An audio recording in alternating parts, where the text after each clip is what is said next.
The stuff that I draw now is a lot more like digital. Like I don't really draw freehand anymore. I'm always drawing on like. You don't just for fun draw like a freehand boob? Yeah, but it's not just the boob. It'll be a character. Digital boobs where it's at, John. Yeah. Digital boobs. We're in the future. I went to Hebrew school, and I used to be a good enough of an artist where my buddies would like literally pay me money to draw naked boobies. There you go. Right, so that would probably be the. You got any like sketchbooks That's hilarious. that we can buy from you? Yeah, not now. Yeah. We need some more art around here.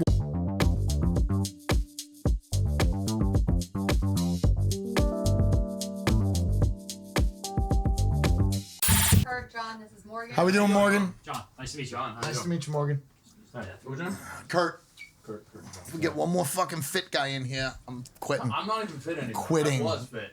Quitting. My alarm's gonna go off halfway through this anyway. For oats? Yeah, either yogurt or oats. I forget which one. I have like an alarm every time I'm supposed to eat, and I just let it go. And Oh, so that's Then I actually just what eat I the thought top. you were talking about. I'm like an alarm to eat yogurt. yeah. I didn't know if that was like code for something else. I just let them go all day, and then I eat like 6 snack wraps at the end of the night. Yeah, the trick is suppressing your hunger for sure. So you don't listen to your alarms anymore? No. Good. Good. Glad we have them. No. I don't listen to my morning alarm either. I try and just let that one go. Do you ever wake up in the morning like really early for work? And of course you don't want to go in because sometimes your job sucks. And then you lay with your dog and then you're late for work. Do you ever do that? Yeah, but I work at home, so it's That You doesn't got count. nobody to blame but yourself. So you could kind of just log in and then go back to laying with your dog? yeah. Yeah. So comfortable. Are you from Long Island originally? No, well, I went to college with Crystal at Hofstra, but I'm Okay. from Manhattan and Brooklyn. And that's where you live now. No, I live in Beacon now, which is like Oh, upstate. yeah, like Yeah. 20 minutes north. Where everybody from Manhattan and Brooklyn went to live. Yeah, I guess so. Either that or There's not that Hoboken. many people in Beacon though, so there's not like I feel like every time somebody that I knew from Brooklyn I talked to, they're like, yeah, I live in Beacon. really. Yeah. Name a person. It's a small town. Like it's not even a mile long. Oh, well, maybe it's just that general area, Hudson Valley. Like the Hudson Valley. Is there a Yeah. candy shop? I feel like small Yeah. towns have candy shops. Doesn't it have Paul Nope, that's Samuels. Rudd? What? That's Samuels and Rhinebeck. Oh, yeah. Same town, right? What's his name? Paul Rudd. Walden Goggins or whatever. I guess like lives in the Hudson Valley too, which is cool. I'm a big fan of his. So That sounds right. Damn. Yeah. Yeah, I got a big problem with that dog situation. I can't get to work on time. because of the dog. Yeah, it's just so comfortable. Like I put on kind my of dog do you have? socks. It's a lab pit. Okay. He just doesn't get up for me because I'm up at like 2:30, and then I'm always like groggy eyed, and then I just put my head like right on his butt, and then I just like pass out for another 15 minutes I hear until you, my man. I'm like the king of the snooze alarm. Like, yeah, me too. I'll set my alarm sometimes for like 5 a.m. and then not get up till 7, snoozing every 10 minutes. Like, think about the amount of extra sleep I could have had uninterrupted if I just committed to getting up at 7. 100%. I feel the same way. How many alarms do you set? Because I'm neurotic. I have a lot. Yeah, just to make sure. I have one that's like the drop dead alarm. Like, you have to get up now. Like, if you're an asshole. Like, Does it have a different by the way, tone? am I allowed to curse and stuff? Or like, You'll have to do whatever you want. Do you set a different tone to each alarm, or is it all the same? There's the last alarm has like a different. That's a good move. That's a good move. Just so that I know that alarm is the one. Yeah, there's like the silent ones that like won't wake up my girlfriend. Right. Where I hear it, like I've trained myself to kind of like hear it enough. Build the association. You Yeah. know, yeah. I've been setting 6 lately, which is 6 out of alarms? control. 6 alarms, all like 12 to 15 minutes apart. Yeah. And they're all like beautiful sounding noises, so that I really don't want to. Yeah. You got What it. do you? I think like also picking like a song that gets you actually excited to get up, like find like a good feeling. It's Yeah. funny because it has like it's a double-edged sword, right? If you pick a song that you used to love and then it now is getting you up, you're like I fucking hate that song after a while. Yes, 100%. Because you associate it with that. Yeah, but it will like generally like start your day off right. Did you guys see the new Superman? Yeah, I saw it on I Saturday haven't night. seen it. I No. was gonna say, didn't it just come out It yesterday? did. It just yeah, came out. Jesus, It was no. great. I mean, it did well, so a lot of people went and saw it this weekend. So It's not like the same beginning story, is it? no, they didn't do No, an no, origin they story. start right God. in the middle. You know, there's They're smart enough to be like everyone knows the story of Superman. Thank We God. don't need to retell his origin. Yeah. I saw it cost $280 million for them to make, and they That's made not even including the marketing. Yeah, I was gonna say promo. They doubled 278 that. opening weekend. Jesus That's a Christ. good one. That's good. Yeah. That's good. And they haven't even done like international and like streaming services release. Starts out and he's flying right away. crashing. Oh, You saw it? Yeah, It was perfectly casted, I thought. perfectly casted. Everybody in that movie was like perfect for what they were. Nathan Fillion is God. By the way, we're not rolling yet, right? We're always rolling. Yeah, we're Oh, we are. always Oh, rolling. good. I was gonna say you're getting some good sound bites here. We always forget to tell everybody that before they come in. Because I could see the general, like, I don't want to say anything I don't wanna too say cool too yet, much. you know? But, yeah, we're Save always my rolling. one-liners. We just try to catch, racism and stuff right up front. Right. Am I the only one that didn't see Superman yet? I didn't see Crystal Superman. didn't see it. But I feel like I've seen so many different clips of it. They're just everywhere. So it's like I kind of already like, no, I've already seen the "Where's the dog?" Like I saw that clip already, Yeah, and the like dog's in that was a good one. I had to choose between Superman, Jurassic Park, and F1. F1 was amazing. One of my favorite movies I've seen all year. I'm honestly, it's one of my favorite movies. Yeah. Like that's high praise. I get Really, it. that's I you know what it was is like sometimes when you see, I saw it in the theater, as opposed to like watching it at home or whatever. So you have the theater experience. I saw it with like one of my best friends, and we were just like really in a good mood when we went into there. And I knew nothing about the movie. I'm not an F1 like a racing fan or anything like that. So when I got to see like it's a ride, like from start to finish. And so is Superman, for the record. It's just that Superman I had higher expectations for. F1 caught me off guard. And I was like, this movie's awesome. I caught myself like cheering. That's what the I heard, soundtrack's incredible. The cinematography's great. Like the story's fun. I'm now interested in F1, like learning about the sport. I'm like, So this is it's cool. like the Fast and the Furious of our time. I feel like people saw Fast and the Furious when it first came out, and everyone's like, "Oh my god, I gotta buy a Nissan Skyline!" Like I gotta. Actually, that you know? really worked for me. I got a Scion TC, which is not a Nissan Skyline by any means, but I wound up like putting blue underglow and all this. Yeah, This is 20 years ago. But It sort of like jump started the culture and made everybody super aware of it. Now all of a sudden everybody wants that. So was it like?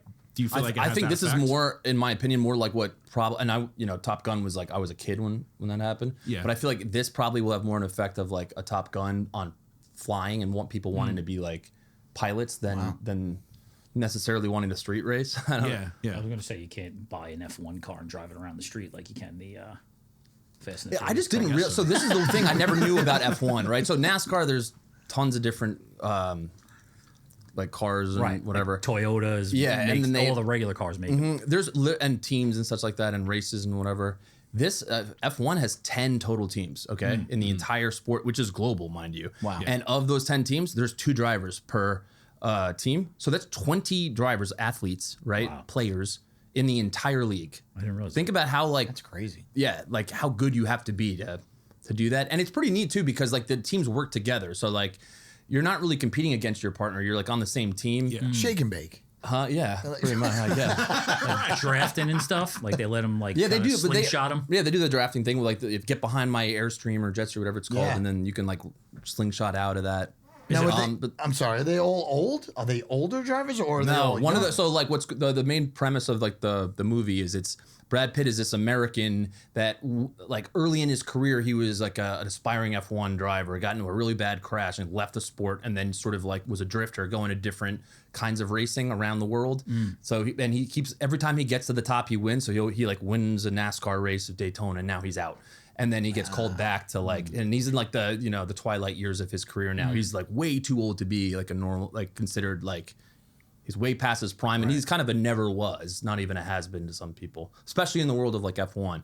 So he gets brought into this like dying company that's like, they need to win some races, otherwise the board's going to force them to sell the team and all this other stuff. And then they have like this hot young rookie driver that's like the future of racing, and the two of them clash immediately. And then like, but are very similar also. It's like a really simple, easy to follow story, and like also just really good. And like how though I didn't realize like the whole teams that work. You have like the pit crew that can help shave off like milliseconds off of your laps and stuff like that. But then you also have like the car designers that work on the aerodynamics of your car, because like you can pretty much, I guess, do whatever you want to your car within reason. So if you wanted to like change the spoiler and like it felt very video game like to me, where I'm like, cool, I'm gonna put a new like spoiler on or new aerodynamic flaps that'll just make it move faster around the turns and stuff. Yeah, and then they have like these like pre-race, and all of the race courses are completely different. So it's not like NASCAR, which I think is for the most part like a circle. Yeah. For the turning left. Yeah, it's just turning left. This one is like either every time they go like different weather conditions. Well, it's like in a city. Yeah, they go through the cities and through stuff the like city. that. Didn't they do it in Miami recently? I think. I have no idea. Vegas I or don't something watch like that? car racing. They do it in Vegas, they do it in Miami, they do it in all these like random towns with like in Europe with like these roads that are just like only as wide as Yeah. the car, and somehow they're able to go like 140, 150 miles an hour down these. They bitches. had that Netflix show that made it like huge. Like, Formula One, right? yeah, like how yeah. they have the golf one, the swing Yep. one, and the quarterbacks one, and Yeah, that's when everybody The comes. quarterbacks one's cool. The Everybody one Jared comes Goff's into really work and funny. they're all of a sudden big fans of it. Yeah. When they- you find it hard with your background to like sit through a movie and not be like overly critical and going through everything that's going on in the story and stuff like that.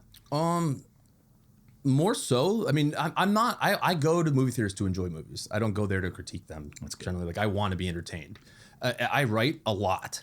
I'm always like using my creative energy to create stuff. So for me, like movies and TV is like my kickback where I don't have to use my imagination at all. It's literally everyone else's imagination spoon fed to me. Like this is our vision. Here you go. And I love that. And I think people like don't appreciate enough just like how much goes into making a movie or a show. It's like you see this cast list, or not even cast list, but like the credits at the end of a movie, yeah. and it's like 10 minutes Takes a village. long. That's how many people like are the top of their game.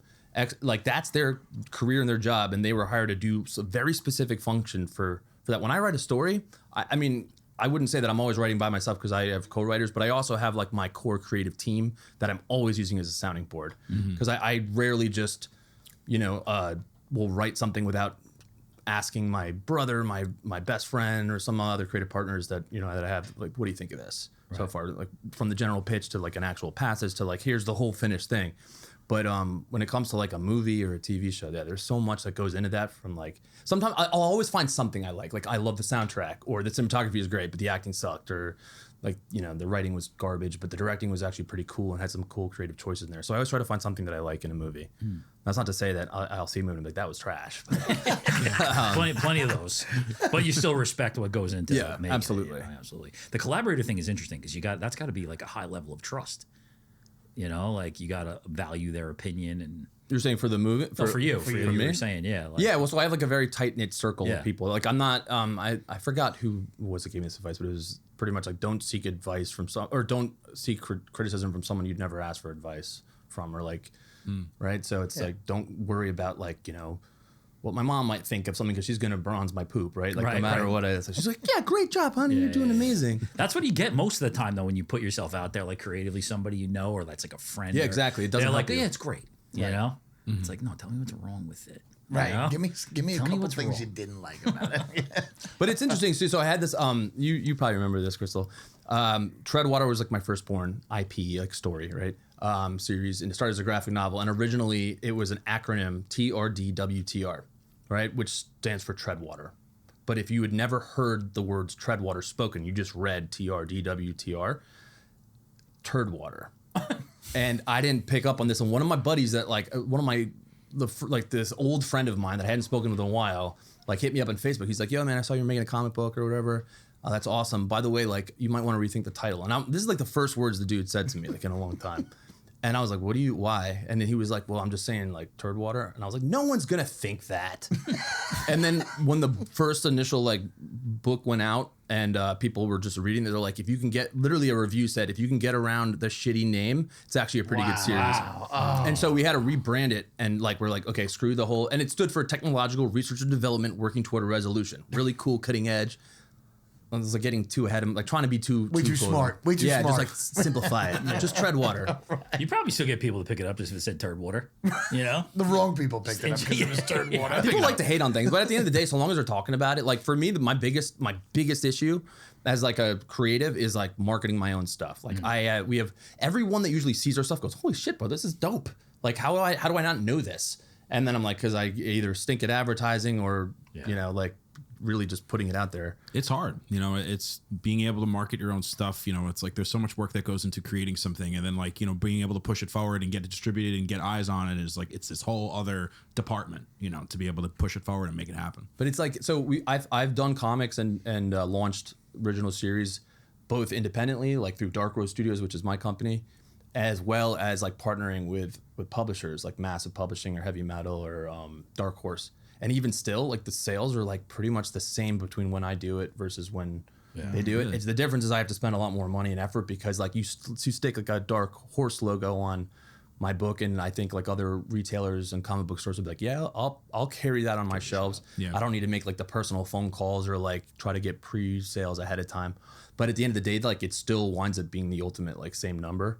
So it's just like a question of do I, it depends, because obviously you have to split the cost, or like not the cost. I have to split the return. like the sales with if I'm doing like a typical licensing deal with like a publisher, where like they're covering the cost of printing, but I'm the one, like paying the artists, because I don't draw the stuff myself. But in a lot of, just to be clear, like the way I generally operate is like I like owning my own IP, because that's what I'm all about. Is like I'm not a big enough name in comics or anything like that where I'm going to make my money back that way. Right. So I'd much rather like fork over the money for the artwork, hope that it takes off, and then be able to license it for TV film. Right. Because that's like really, like I want to grow a franchisable IP. I want to make my own, Transformers or Spawn or Invincible, Avengers or Invincible. is Yeah, huge right now. Skybound is like a perfect example of like where I want to go with Dark Rose, which is my company.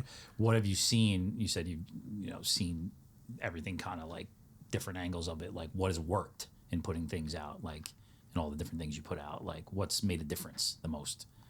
So the last Kickstarter that I did was the most marketing we've ever put in.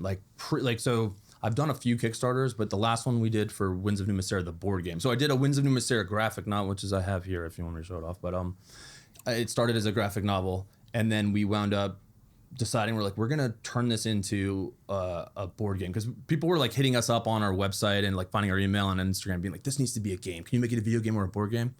And I was like, video game would be very pricey. Like we don't. I've done a video game demo before, like where we literally turned Treadwater into a level. We were like, instead of doing like a crappy mobile game with like bad graphics, we're gonna do like a PS5, PS4 at the time when we did it, right? But like level of one of, and you can play as two of the characters, and we did it. And I remember like the guy, the actor that's from Iron Fist and Game of Thrones, the Highgarden dude. I don't know if you know what I'm talking about. He was the gay prince in it, right? So I remember he was like playing my sample video game that I like directed the whole game. I did the whole thing. I like casted the voice actors for it. I did everything but actually like code the game itself, right?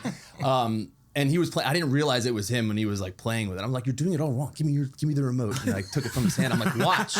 And then my brother comes. He's like, "Yo, that's the guy from Game of Thrones." And I was like, oh my God, I'm so sorry. He's like, "No, dude, I like that you didn't talk to me like kissing my butt." Everyone at these cons and conventions are always like, "Oh, whatever." He's like, "No, all good, dude." I was like, cool. "Oh, that's cool." It's a cool story.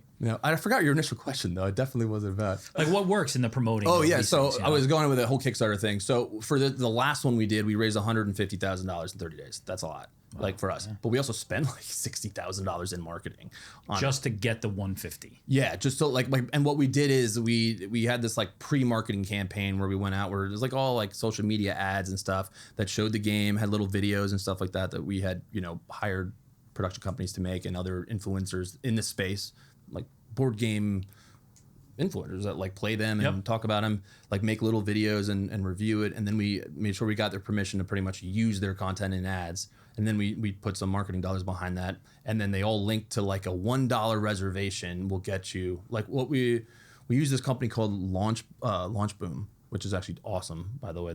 I will never launch a Kickstarter without doing Launchboom again. Wow. Because they're just super helpful with that. That's crazy. I didn't even know there was like marketing plans to market a Kickstarter. Yeah, because what you want to be able to do is pretty much guarantee that you're going to hit your funding goal like in the first 5 to 10 minutes. Wow. Like you're like, how are you going to do that? Well, this whole $1 and people hate the $1 pre-reservation. They're like, I'm pre-reserving a project on Kickstarter, which is technically a pre-reservation anyway for something else. But what it does is that you get someone, it's this difference between 0 and 1. You get somebody to commit to like $1, right? Like, I'll put in $1. Now they've given their credit card, they've signed up for like kicks, whatever, all that stuff to do it. They're kind of pot committed to a degree. They're just more interested, and they don't have to, and it's all fully refundable. I've had a couple people be like, "Yeah, I changed my mind. I want that $1 back." Give my $1. All right, no problem. I want my $2. Yeah, happy. I'm like, smile, no problem. I got you. Thanks for, if you change your mind, like we're still here. Just don't miss the kind of thing. But that once you get to like, we got to like I think $801 reservations, which means that's the equivalent of 800 potential backers. It's a nice hefty number for us. So are they paying $1 essentially to get communicated more to? No, so you give them like everyone that does that gets a special something. Okay. Like I'll throw in like an extra card or something like that. So we actually threw in this like expansion pack of 5 like holographic dope cards that you could buy for $10, but you'll get it for $1. Got it. By just getting in early. Got it. Right. And so and they're like Kickstarter exclusive. People do different kinds of things. That was just something we decided to do. And so anyone that does that has the pack. We either know that they were in the Kickstarter or that they signed up early for the $1. Most people, I would say 90% of people that sign up have no issues with the $1 pre-reservation. But then you'll have like a few loud, fans that are like, "No, that's messed up. How dare you?" And we're like, "I'm sorry, man. You don't have to back it." You already gave He's me like, the "I'm dollar." not backing because you asked for the $1 pre-reservation." I'm like, whoa. Yeah. Well, it's supported by science. Like there's a study that was done where like they wanted to convince people to like lie about something. And so there was a control group that got paid nothing. There was a group that got paid $1, and there was a group that got paid $20. And the group that got paid $1 to lie about this thing to like their friends or their family, they were more committed to the lie just because it's just that little bit Than of the value. $20? Yeah, more than the $20. How so? Because I guess like people are like, oh well, $20. Like I'm getting this because I'm getting money. Like who cares? Like I got my bag. But like even just like $1, like you're in a way like if people are gonna perform an action for a little bit of money, like it sort of creates this personal connection association with the product. So like sometimes it can be more effective to market to people at like a lower tier or offer like a very, very basic reward more so than offering like the $100 like premium tier, sort of deal. I mean, because it in builds fairness, that I would have connection. started being like, hey, if you want to early reserve and do $100, you can. But like that sort of felt like a Kickstarter to a Kickstarter. Yeah. More so. This was really just you meant probably to had more success doing what you did. the $1 thing. Yeah, I mean that's Launchbeam's like whole model, which is like get as many $1 backers because the conversion rate from day one when you launch the campaign is like I think 60% of that total number for every. So it's like get as many people to put in $1 as possible, right? And of that, we'll see how many wind up converting. It worked really well for us because we funded in 5 minutes. So our funding goal was like 10,000, but also like we needed a lot more than 10,000, but we just knew that like worst case scenario, if we fell short of that and promised people the game, like we pony up the rest of the money ourselves and do that. It's the math problem. Right. Yeah. It's like, it wouldn't have been a good situation for us because we'd be like, this is an epic failure or like whatever. But the whole idea is like, it's, kind of skewing the way it looks too. So it's like, oh, well, you only needed 10,000, but you got, 150,000. So for us, that looks like, what is the percentage? Like 1,500% like a success rate. Right. And then we can lean on that and be like, yeah, that's true. That's the And now case. this was for the board game. Yeah. Is it a popular thing? Like not your game. I'm saying the making of board games. How many are coming out a year? It's not like video games, right? There's more probably than You think video there's more games. board games? Oh, yeah. Yeah. Because it's just, I would think Lower so. barrier of entry. But you don't Less people need to work on the game than I like get that. I get that, but I just feel like there's no push for like new board games that are out. But I think you're thinking about like the general population of like. Probably. Yeah, there's a whole. Probably. Yeah, this is all very niche. large Like Kickstarter, by the niche. way, is like one of their main avenues is board games. Yeah. Okay. 3,000 to 5,000 3 to New 5,000 games every new year? games? new board games. I always wanted to make a board There's game. definitely not 3,000 to 5,000 video games coming out every year. No way. no.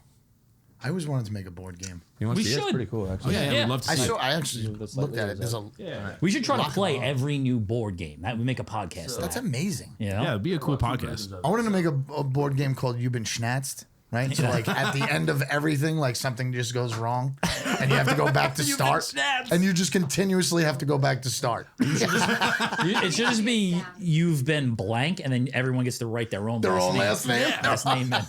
Yeah, I look like I forgot the actual graphic novel, which is in there. Damn it. all good. But Kurt, that's $1 million idea. Right? Yeah. So this is like the retail version of the game, which we haven't even announced yet to people. That looks which is fucking pretty cool. So, Get closer. oh yeah, sorry. Let me put this back. Better now? Can you hear me? Yeah. Okay. So this version is so we actually just got a retail partner, which is pretty cool. So now it's going to be like in retail store shelves without us having to spend $1 on marketing. That's awesome. So You it's say like, retail like a chain. like it could be in Barnes and Noble. Oh. They're trying to like it's not up to us anymore because the deal we had with our partners in Good Game Publishing. Okay. These guys, they pretty much reached out to us and said, "I've been following your Kickstarter campaign. You guys did pretty good, not great, pretty good." He's an Australian guy. I don't want to give you too much. It's funny, but he's not wrong. He's Would like, have got those $5. You'd have to give them back that $1. That would have been great. exactly, guys. yeah, those 5 guys would have changed everything. But he said they said they wanted to co-publish the English version of the game, the base game only, because we have like the deluxe super collector's edition version. It has more, so it's a bigger box. It's got a lot more add-ons and upgraded components and stuff. So, but we had spent all this. Our goal was like, how do we build this IP that we're creating, right? Similar to Transformers. I think they started as a toy line, war comic, one or the other, and then the other thing came, and now it's like it's got a cartoon TV show, it's got movies, like all that other stuff, and then the same thing. So you're just trying to grow that franchisable IP. One of the first cartoon movies to have a curse word in it as well. Oh, really? Yeah. I think the word "fuck" was in Transformers. Really? It was PG. Yeah. Cool. You can only use it check once, that. though. I think, right? That's the I thing. think, you can. You can use it once. You could- You really emphasize that. Well, you just said fuck. well, I mean, Optimus Prime died in it as well. Did you know that?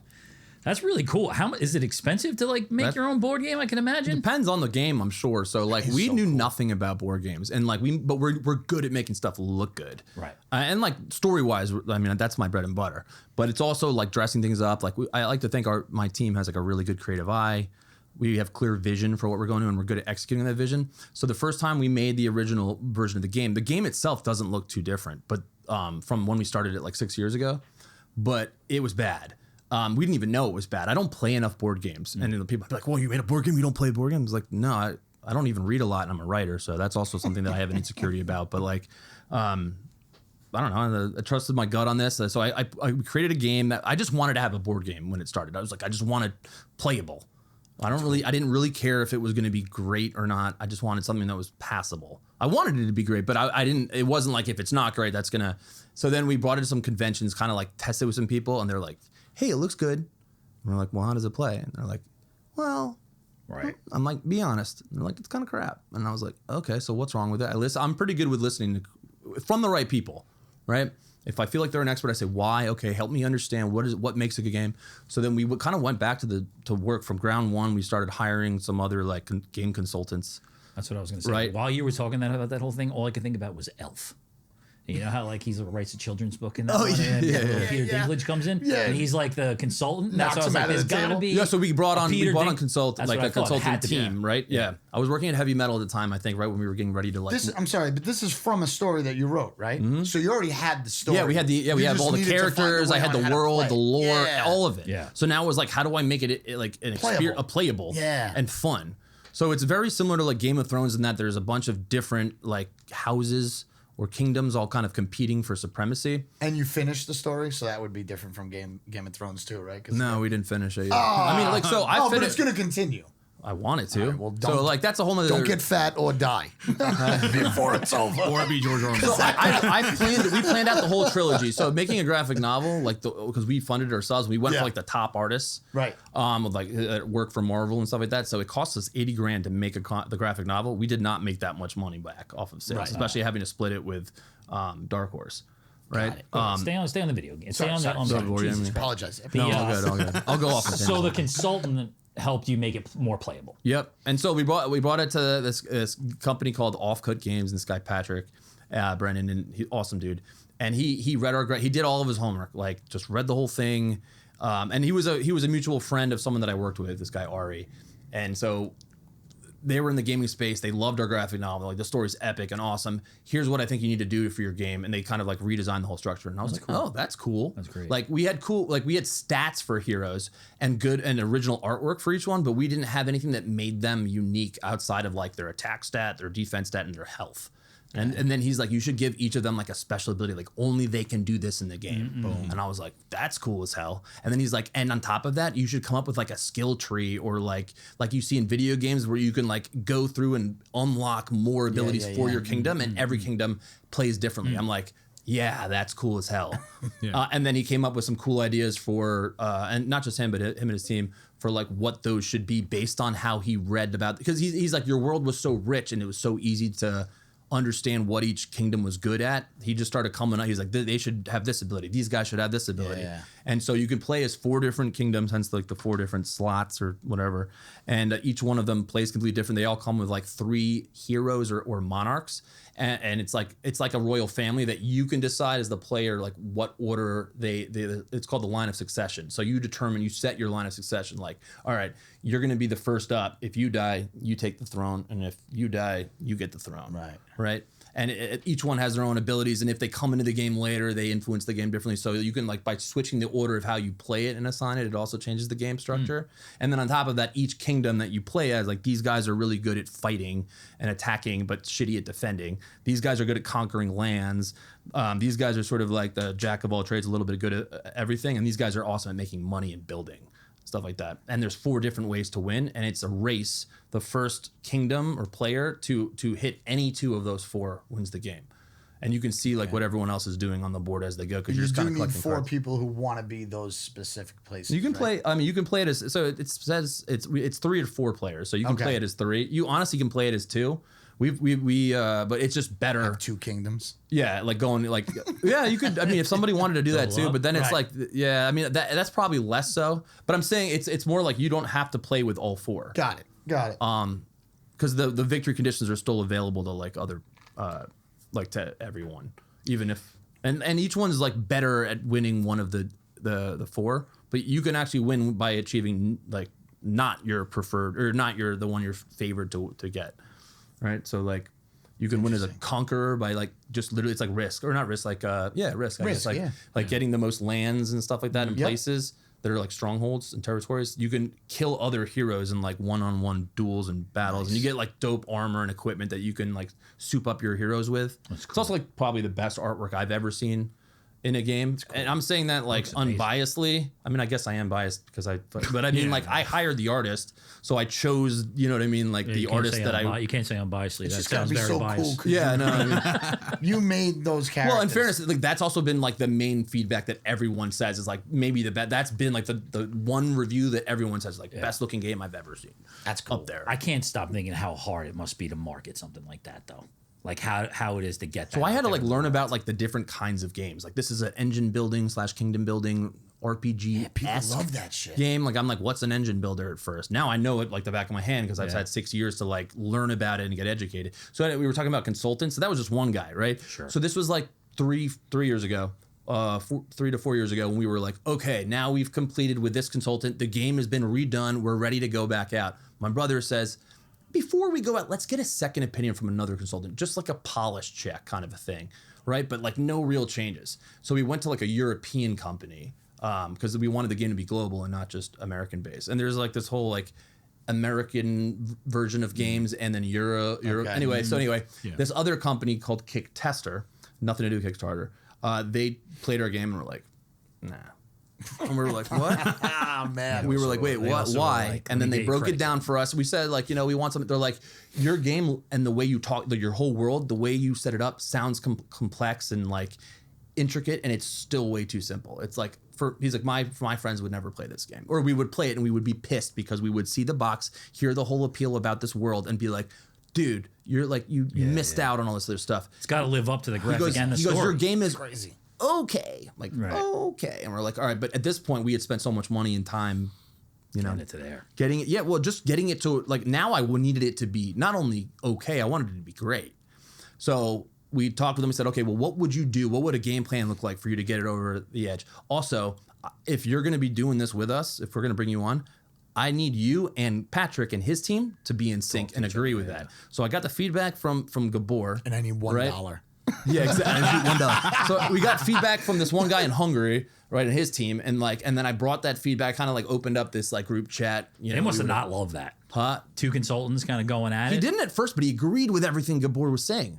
But he And I was like, but I was did like, you get your money back from that guy? no, because Jeez. it was like we told him initially what we wanted. I got you. We were like, we don't want to redo the whole game completely. We want to just like enhance it. Yeah. So I kind of like, you know, was like, stay in this circle. Don't go outside of the circle. right. So he worked within that circle and delivered what was now an okay game as opposed to a shit game that looked good. Then when we brought Gabor on, he's like, you can make this game like Open up the really. circle. Yeah, go wider. Yeah. You can do more. And as we started, and then Patrick and his team was like, he's not wrong. And so we were like, okay, what would that look like? And then so we just kind of kept inching and we just kept expanding the circle. So it made the game more niche because at first we were like, we just want a mainstream game that's like Monopoly that anybody can play or whatever. And they're like, that's not what you built. Like your world is like, it's comprehensive. It's like playing Game of Thrones. Like that's the audience you're going to appeal to. right? You're not appealing to the Monopoly audience, like the casual. Like my Right. girlfriend's not going to go pick this up and play it. But, you know, like someone that's into these kind of games might fall in love with this, bring it to every single game night that they have. Yeah. And it's got great replayability. Like it's the kind of game where you're like, okay, different all the I want time. to play as a different kingdom now. Yeah. Or I want to play as the same kingdom and just play it completely differently. Right. Because Yeah. you have a lot of your choices legitimately matter in the game and you could have like maybe 400,000 different kind of ways to play the game, which is kind of fun. It's like, how do you want to rule as a king? Do you want to be like the best farmer in the world? You can actually win the game by doing that. Or do you want to be like a conqueror and like literally conquer all the lands? Or do you want to be like the most badass warrior where you're known for just slaying other dudes and like other heroes? Cool, you can win that way too. Farming sounds safest if I'm. Yeah, honest, right, you know? exactly. Except that other people can be like, I know you want to be a farmer, but I'm going to burn all your farmlands, Yeah, it's kind of a thing. And then you're like, oh, so I guess you're going to turn me into a tyrant. And based on your actions, you earn reputation and classes, and you can then become a tyrant and then the more things you do throughout the game, it just unlocks different stuff in the game that gives you everything that you do winds up like leveling you up somehow. So you'll get some like a kind of choose your own different adventure. Totally. It really, so people are like, oh, it's like RPG or like, you know, Dungeons and Dragons without you having to make believe and pretend. Like it's literally like it's like a choose your own adventure where it's like, oh, if I do this, then this will unlock this storyline for me kind of a thing, which is cool. Now this comes out of a graphic novel that you wrote. Yeah. So this is just another part of the series. Like Yeah. another step in the writing. So for like the graphic novel itself is like the linear story, right? To be like reading a book, as opposed to the board game, which is like, cool, I'm looking at characters, I know what their names are, I get a little bit of their backstories. There's no linear storyline to that. Like the graphic novel is pretty much, it's called Winds of Numera because Numera is like this great empire. They're known as like the Holy Bloodline. One true kingdom is what Numera means in this like made up world. And according to their lore, like there are these things called the pools of essence. So imagine that like we all have like a spirit energy. It's like a soul, but it's called essence, and it powers us. When we die, our essence like either goes into the heavens or it goes back into the earth or whatever else. And this world believed, and the people believe that if you die, well, actually, let me backtrack. They believe that there were these old gods that left these pools of concentrated essence, almost like fountains of youth type of stuff. But every fountain or pool had like a unique ability. So maybe one let you live forever and regenerate. Another one might, I don't know, make you super strong or let you breathe underwater, whatever it is. And then they scattered them throughout the entire realm and hid them. And they assigned, as the gods, assigned like a guardian to each of the pools. You ever seen Indiana Jones and the one with the Holy Grail? Which one was that? Oh, that was Last Crusade. Last Crusade. Yeah. Do you remember? Like, did you guys see that movie? Yeah. Do you remember how A like long when they time find? I think it's Lancelot or Gal. Which like who was the old knight? Somebody. I'll find it. Where you can like drink from the cup. Yes. Oh, yeah, And it's like yeah. if you choose wrong. So imagine that every single pool was like the cup, but instead of it being like a cup, it was an actual like body of water, a small pond hidden in a forest or in like somewhere. Oh, you're talking about where all those cups are together and Yeah, everybody chooses exactly. like the really nice one, but it's Yeah, really and like now the there's shitty one. but now there's a guardian of each of the pools. So if I were this like crusader and I've been traveling across the realm and I come to this pool and I find this it's like glimmering, it usually shimmers, which is why we have all this like kind of cool goldy shimmery stuff on it. And but there's like this creature, and the guardian that's called an essential to guard the pools of essence, like has different forms depending on which pool they are. So they might look like a tiger, or they could look like a person, or like some aquatic looking thing. Like the stories are very ambiguous as to what they look like, but they generally give you some sort of test, like they'll weigh your judgment or your maybe they just scan you and figure it out, or they actually give you a task to fulfill, and if you do it properly, you can drink from the pool, and then you get bestowed this awesome power. So the stories go, according to the lore, that Numera, the firstborn, Jonas Avisi, first of his name, had found a pool, had been weighed by this essential, and the essential said, "You are worthy. You may drink from the pool." And now he becomes like God, or like a godly type of entity. And so the firstborn of the bloodline in the Numera, the Avisi bloodline, all carry that same sort of hidden, dormant magical ability, which. It's similar to Game of Thrones. It's like there's no dragons when the story everybody begins. gets that, even though they don't all drink from the pool. Yeah, It's it just in passes their- genetically Got it. through, supposedly, but no one. It's all myth now. It's like legend. We don't know. Okay. But so the story in the graphic novel, the story begins where like the last like king or emperor Prothus, he was so busy trying to conquer the world, and like Alexander the Great or Genghis Khan kind of thing, that he like didn't prioritize procreating and creating a lineage for himself. So he's got one daughter. She's like 12, 13 years old. And then his wife died in childbirth, and he was too heartbroken over that. He wouldn't remarry and all that stuff. So he's got one daughter. She's the firstborn, so she should still have. She's the only born, so she would probably still have the ability if there is one. And then he gets sick and dies. So she's alone. She's 12 years old, and it gets thrown into power. And it's the whole kingdom is super fragile because everybody hates this kingdom, like because they just they'll conquer, make you a vassal state. Is that abroad? Yeah, this is abroad. That's not abroad. That's that's Lelia. So she like inherits the throne, and she's like this. You ever seen a Neverending Story?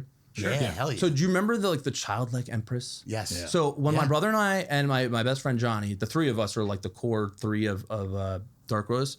We always pull inspiration from something. We're like, yo, what's her story? Like that empress, like she's a kid, she's all alone. Where's her parents? Like as we got older, the more I started thinking about that, I was like, I want to create kind of the equivalent of her story. And so that's kind of what birthed Lelia.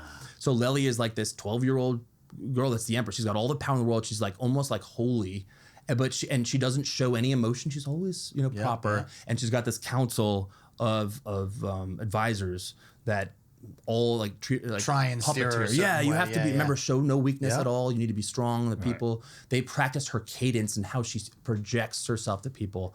Right, and the second she gets her period for real, this happens in the book. They're like, cool. Now you need to get married and have a baby, like because we got to procreate. You got to start doing that. And she's like, I'm 12. What the hell? I don't want to do that. That's cool. Yeah, so a big part of it though is her and then there's like a really awesome twist to the entire series. Don't tell me. I'm not gonna spoil it because it doesn't even come out in the first book. So there's 3 books in the entire series. We've only completed one, but they're all written. Like Do you got maps in them? Do you have maps for me? Bro, do we have maps? All right. I can't read a book about kingdoms without maps. Show you what this looks like. Do you want to see what this game looks like? Yeah, absolutely. Question: absolutely. Dark Rose. Does that have anything to do with Stephen King or no? I don't even know. All right. Referencing. No, my last name's Rosenblum. Oh, okay. And we like dark and gritty stuff. No, Stephen King is all about the red rose. That was like a big. No, yeah, so I got roses all thing over that goes my into stuff. it. So this is the special limited.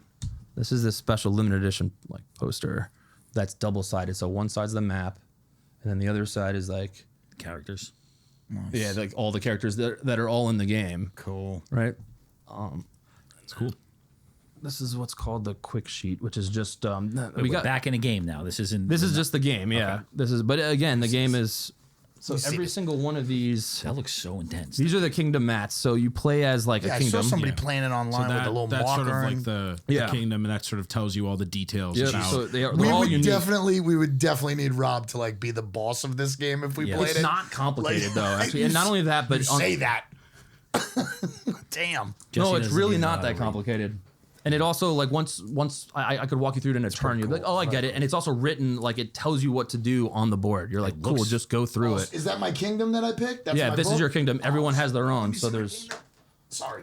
and it tells you what they're good at on the board. So it's like the Moran, keen and honorable, the majestic guardians of the Western Kingdom are fierce fighters who throughout history have fended off invaders vying for their small but valuable region. They are resourceful and multi-talented, capable of adapting quickly to new situations. And they all have their own like unique build tree and stuff. Imagine me breaking this out with my wife. Imagine breaking out. This is the map board, which We're you don't playing a move game around tonight, babe. You got 9 hours. How many hours does this take to complete? Oh, 2. 2? Yeah. Nice. Could be a little bit more if They you thought get of really everything. into it. It looks Yeah, so board freaking games, like, high end. It's so cool. yeah. Look at the rule book. Tell me that's the most beautiful rule book you've ever seen. yeah. I don't even want to touch this thing. It's so cool. Yeah. We made the rule book almost like kind of a little bit of the, like it feeds you a little bit of the story and like just a smidge.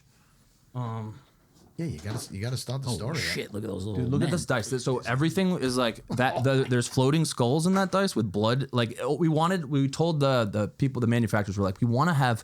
This is called the battle dice, and it's got like instead of it just being a normal D6 that has like 1 through 6, it has like +1, +2, +3, -1, -2, -3. So it's like luck has a chance of swinging in the beginning of battle. Like Okay, you yeah. have to roll You have it, and to. it either can swing I things. love games that have that where it's just like, and here's the luck dice. Like the luck dice is like, But the you can best dice in manipulate the it. So game. certain like remember we were talking about the powers of certain heroes and stuff. Some of them can say like treat all numbers as positive.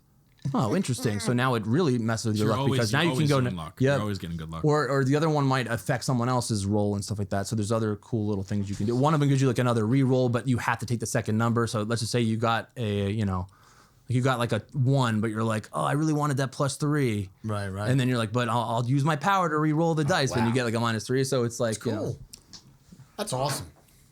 The freaking characters look we had insane. these things made, which look like wow. So I love Game of Thrones, and we wanted like But watch we this thought guy. it'd be He's got cool. hot hands. He's got hot hands. You're not going to see these fucking He's gonna things be wearing that anymore. thing around his neck. He's like, I'll tomorrow. give you 99 cents for it. So Give me my shake. even when designing the map board, if you look at it, like it looks like mosaic tiles kind of on the map. Yep. So when designing, I was looking at Game of Thrones, like their floor and the thing, and I was like, oh, I love that concept. That, like their war room floor is Right, the right. map. That's so cool. like I ripped that idea from Game of Thrones or whatever, and was like, I'm gonna make my map look like that instead of it being on a scroll or something like that. And then like the idea behind these is instead of doing regular we were thinking we're like, should we do regular figurines that like look like people? Yeah, you know, like like the of like the, them. yeah, like Right, of that. right. And I was like, we could do that, but I've seen that before. And instead, I want, because you're meant to feel like a ruler or monarch, I thought it's cooler if like you place your chess piece like on like I'm going to attack Yeah, you. so I was So gonna say it feels like a chess piece. And like the like, great and thing it's- about a they chess all piece match is like the flags of each thing. So every banner, so like Denevale, which is what you're holding, is the rooster, right? Like Moran is the lion.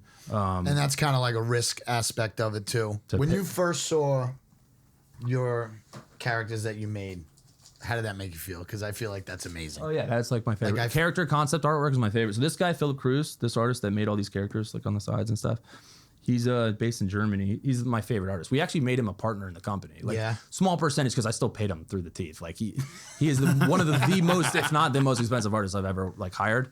But we wanted him to actually have like passion for this project and kind of care a little bit more. Like I don't know what Skin in the game. Yeah, I just wanted him to care like that it did well for some reason. And I was like, if I make him a partner, and he was very flattered. He's like, thank you. That was the difference for him to like actually continue because we have an expansion planned.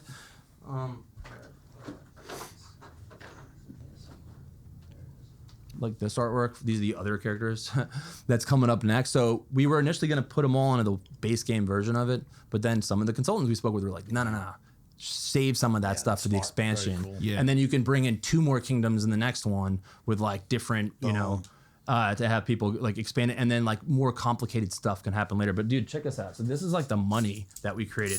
Nice to get a little satchel. Oh, it's heavy. Yeah. Oh, it's one heavy. of the, Fucking one of the- heavy. I feel like one of the really, really cool parts about like games like this is like, feel like Rob's there's the got a game boner. itself and there's like the lore that surrounds the story, but there's like, you know, there's like, it's like, feel like the object association is also a huge part of it. It's like, oh, like this is something that's like pleasing to look at and like looks really nice and it feels nice to like just place on a table. It looks so freaking high end. You know, like that's Well, this is also the high end version. Like we're looking at the collector's edition one that has all like the cool. wow. don't Yeah. say that. Just say this is what you get. No, you I'm know? not, it's the other one, but like, so the there's no metal coins in the base version, but there are like still paper coins. This is whatever. insane. That's Those like are so cool. John, is it like a coin?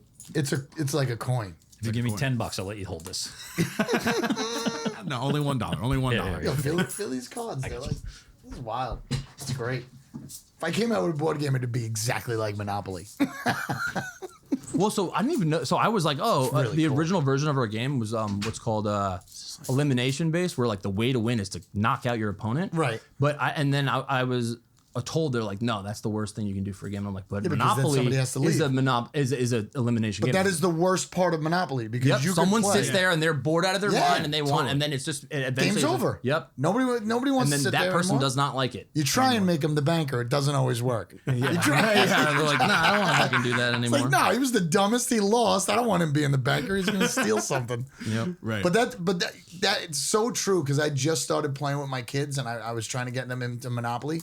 As soon as somebody's out, the game's over. So we switched our game from being an elimination game to now being like, well, I was like, how else can I do this? Like you have heroes, you can kill the other heroes. And at first you were supposed to pick one of the heroes and you could play as the other 2 did nothing. And then like do like 3 lives. So 3 heroes. When one dies, your health resets and you can like learn knowledge throughout the game and like, Right. level up, but all your equipment, everything you've done just passes down the chain. Yeah, the chain. Yeah. So you're getting like a second life or a third life. Until you have nobody left. Yeah, pretty So much. you But get it's the really chain. hard to kill all 3 Right. people. You can't. I've seen people do that, but usually the game ends the next turn anyway. Right. So it's like, oh, okay. That's cool. That's why left, right, center is so good. You're never really out of the game.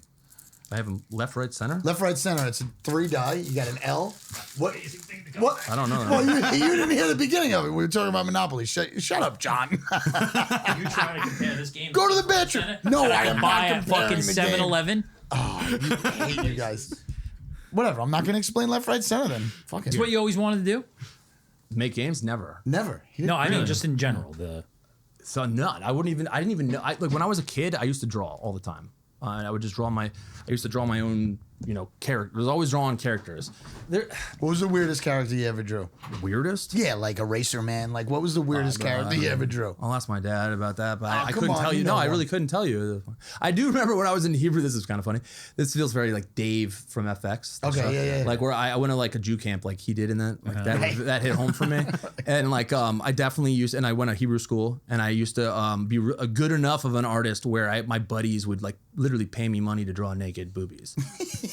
There you go. Right, so that would probably be the. You got any like sketchbooks That's that we can buy from you? Not now, yeah. We need some more art around here. Well, the stuff that I draw now is a lot more like digital. Like I don't really draw freehand anymore. I'm always drawing on like. You don't just for fun draw like a freehand boob? Yeah, but it's not just the boob. It'll be a character. Digital, and then digital I'll- boobs where it's at, John. Yeah. Digital boobs. We're in the future. No, I don't know. It's just the way I've gotten used to drawing now. Like I like being able to be like, nah, I don't like that. Like, or go back. Because I always used to overdraw everything. I would never like. I would want it to like erase or and also here's another thing. So I have something called hyperhidrosis, which is like an overactive sweat gland. Right? How do I move this up so I don't have to lean forward? Yes, Rob. Is this good enough? Sorry, just be careful when you start. The least Rob would do is you just stole half of your game. I'm taking it back. Just so you know, like this cost me this one thing $300 to print. That's a prototype. imagine. So before you go to like, that's the other reason you want to go to Kickstarter, because I need it. If once there's a minimum order quantity, the MOQ, which I need to hit like 1,500 units before I can actually that drops to $30 instead of 300. God. Right. Otherwise, I have to spend like $300 for per prototype. So these are the most recent versions that we got from the printer to be like, yep, that's approved. Now go to print. And we literally just went to print like last month. Wow. They're supposed to finish. Oh, there's also that like 90-day tariff window. With China. So everybody in gaming prints in China. Everybody. Sure. Yeah. And the next best option outside of China is like 3x what China costs. So we were considering like, all right, maybe we have to look for other manufacturers. Mind you, after having spent years developing every single piece, and if like we started over with another manufacturer, Yeah, Jesus Yeah. Christ. no. You guys just take Trump out. So we're trying to hit this 90-day window, right, which is like August 9th or something, like really soon. And it takes like 3 months to manufacture everything once you like. I never knew any of this stuff. I learned it going away, like going along the process. Knowing what you know now, would you start the game over again? Would you start making a game? Not a chance. I love it. That's the answer I was looking for. But I mean, so like just because the amount, so the But it amount must of be money so that we fulfilling, spent though, like, on to this see game, this, like you right, so know? we raised $150,000. Woohoo, that's great. I would normally be like, fuck yes. Yeah. We've spent over the course of 6 years over 200,000. So we're in a net loss of 50K right now, right? And like.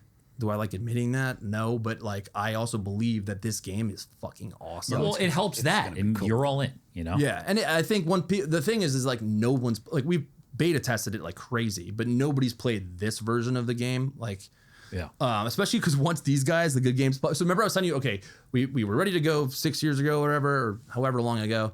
Then we brought it to that consultant guy and Patrick and whatever. They were like, nah, not so good. They upped the work on that's consultant one. Then we were like, cool, it's done now. Ready to go to. We're going to put it out into the world now. My brother says, let's get a second opinion just to make sure. That was consultant two, Gabor and the Hungarian guys. I fucking love that name. Yep. And Gabor was like, no. So now Gabor loves it. Gabor was like, make me a character. Then we finished. Okay, so then we got it to a place where they loved it, right? And now we're like, cool, we're going to Kickstarter. And that's when we like sent it out to reviewers, got those videos from the influencers and stuff, and then started using those for advertising, blah, blah, blah. Launched the Kickstarter, did successful. Now Kickstarter's over. The game is supposed to be done and going to print.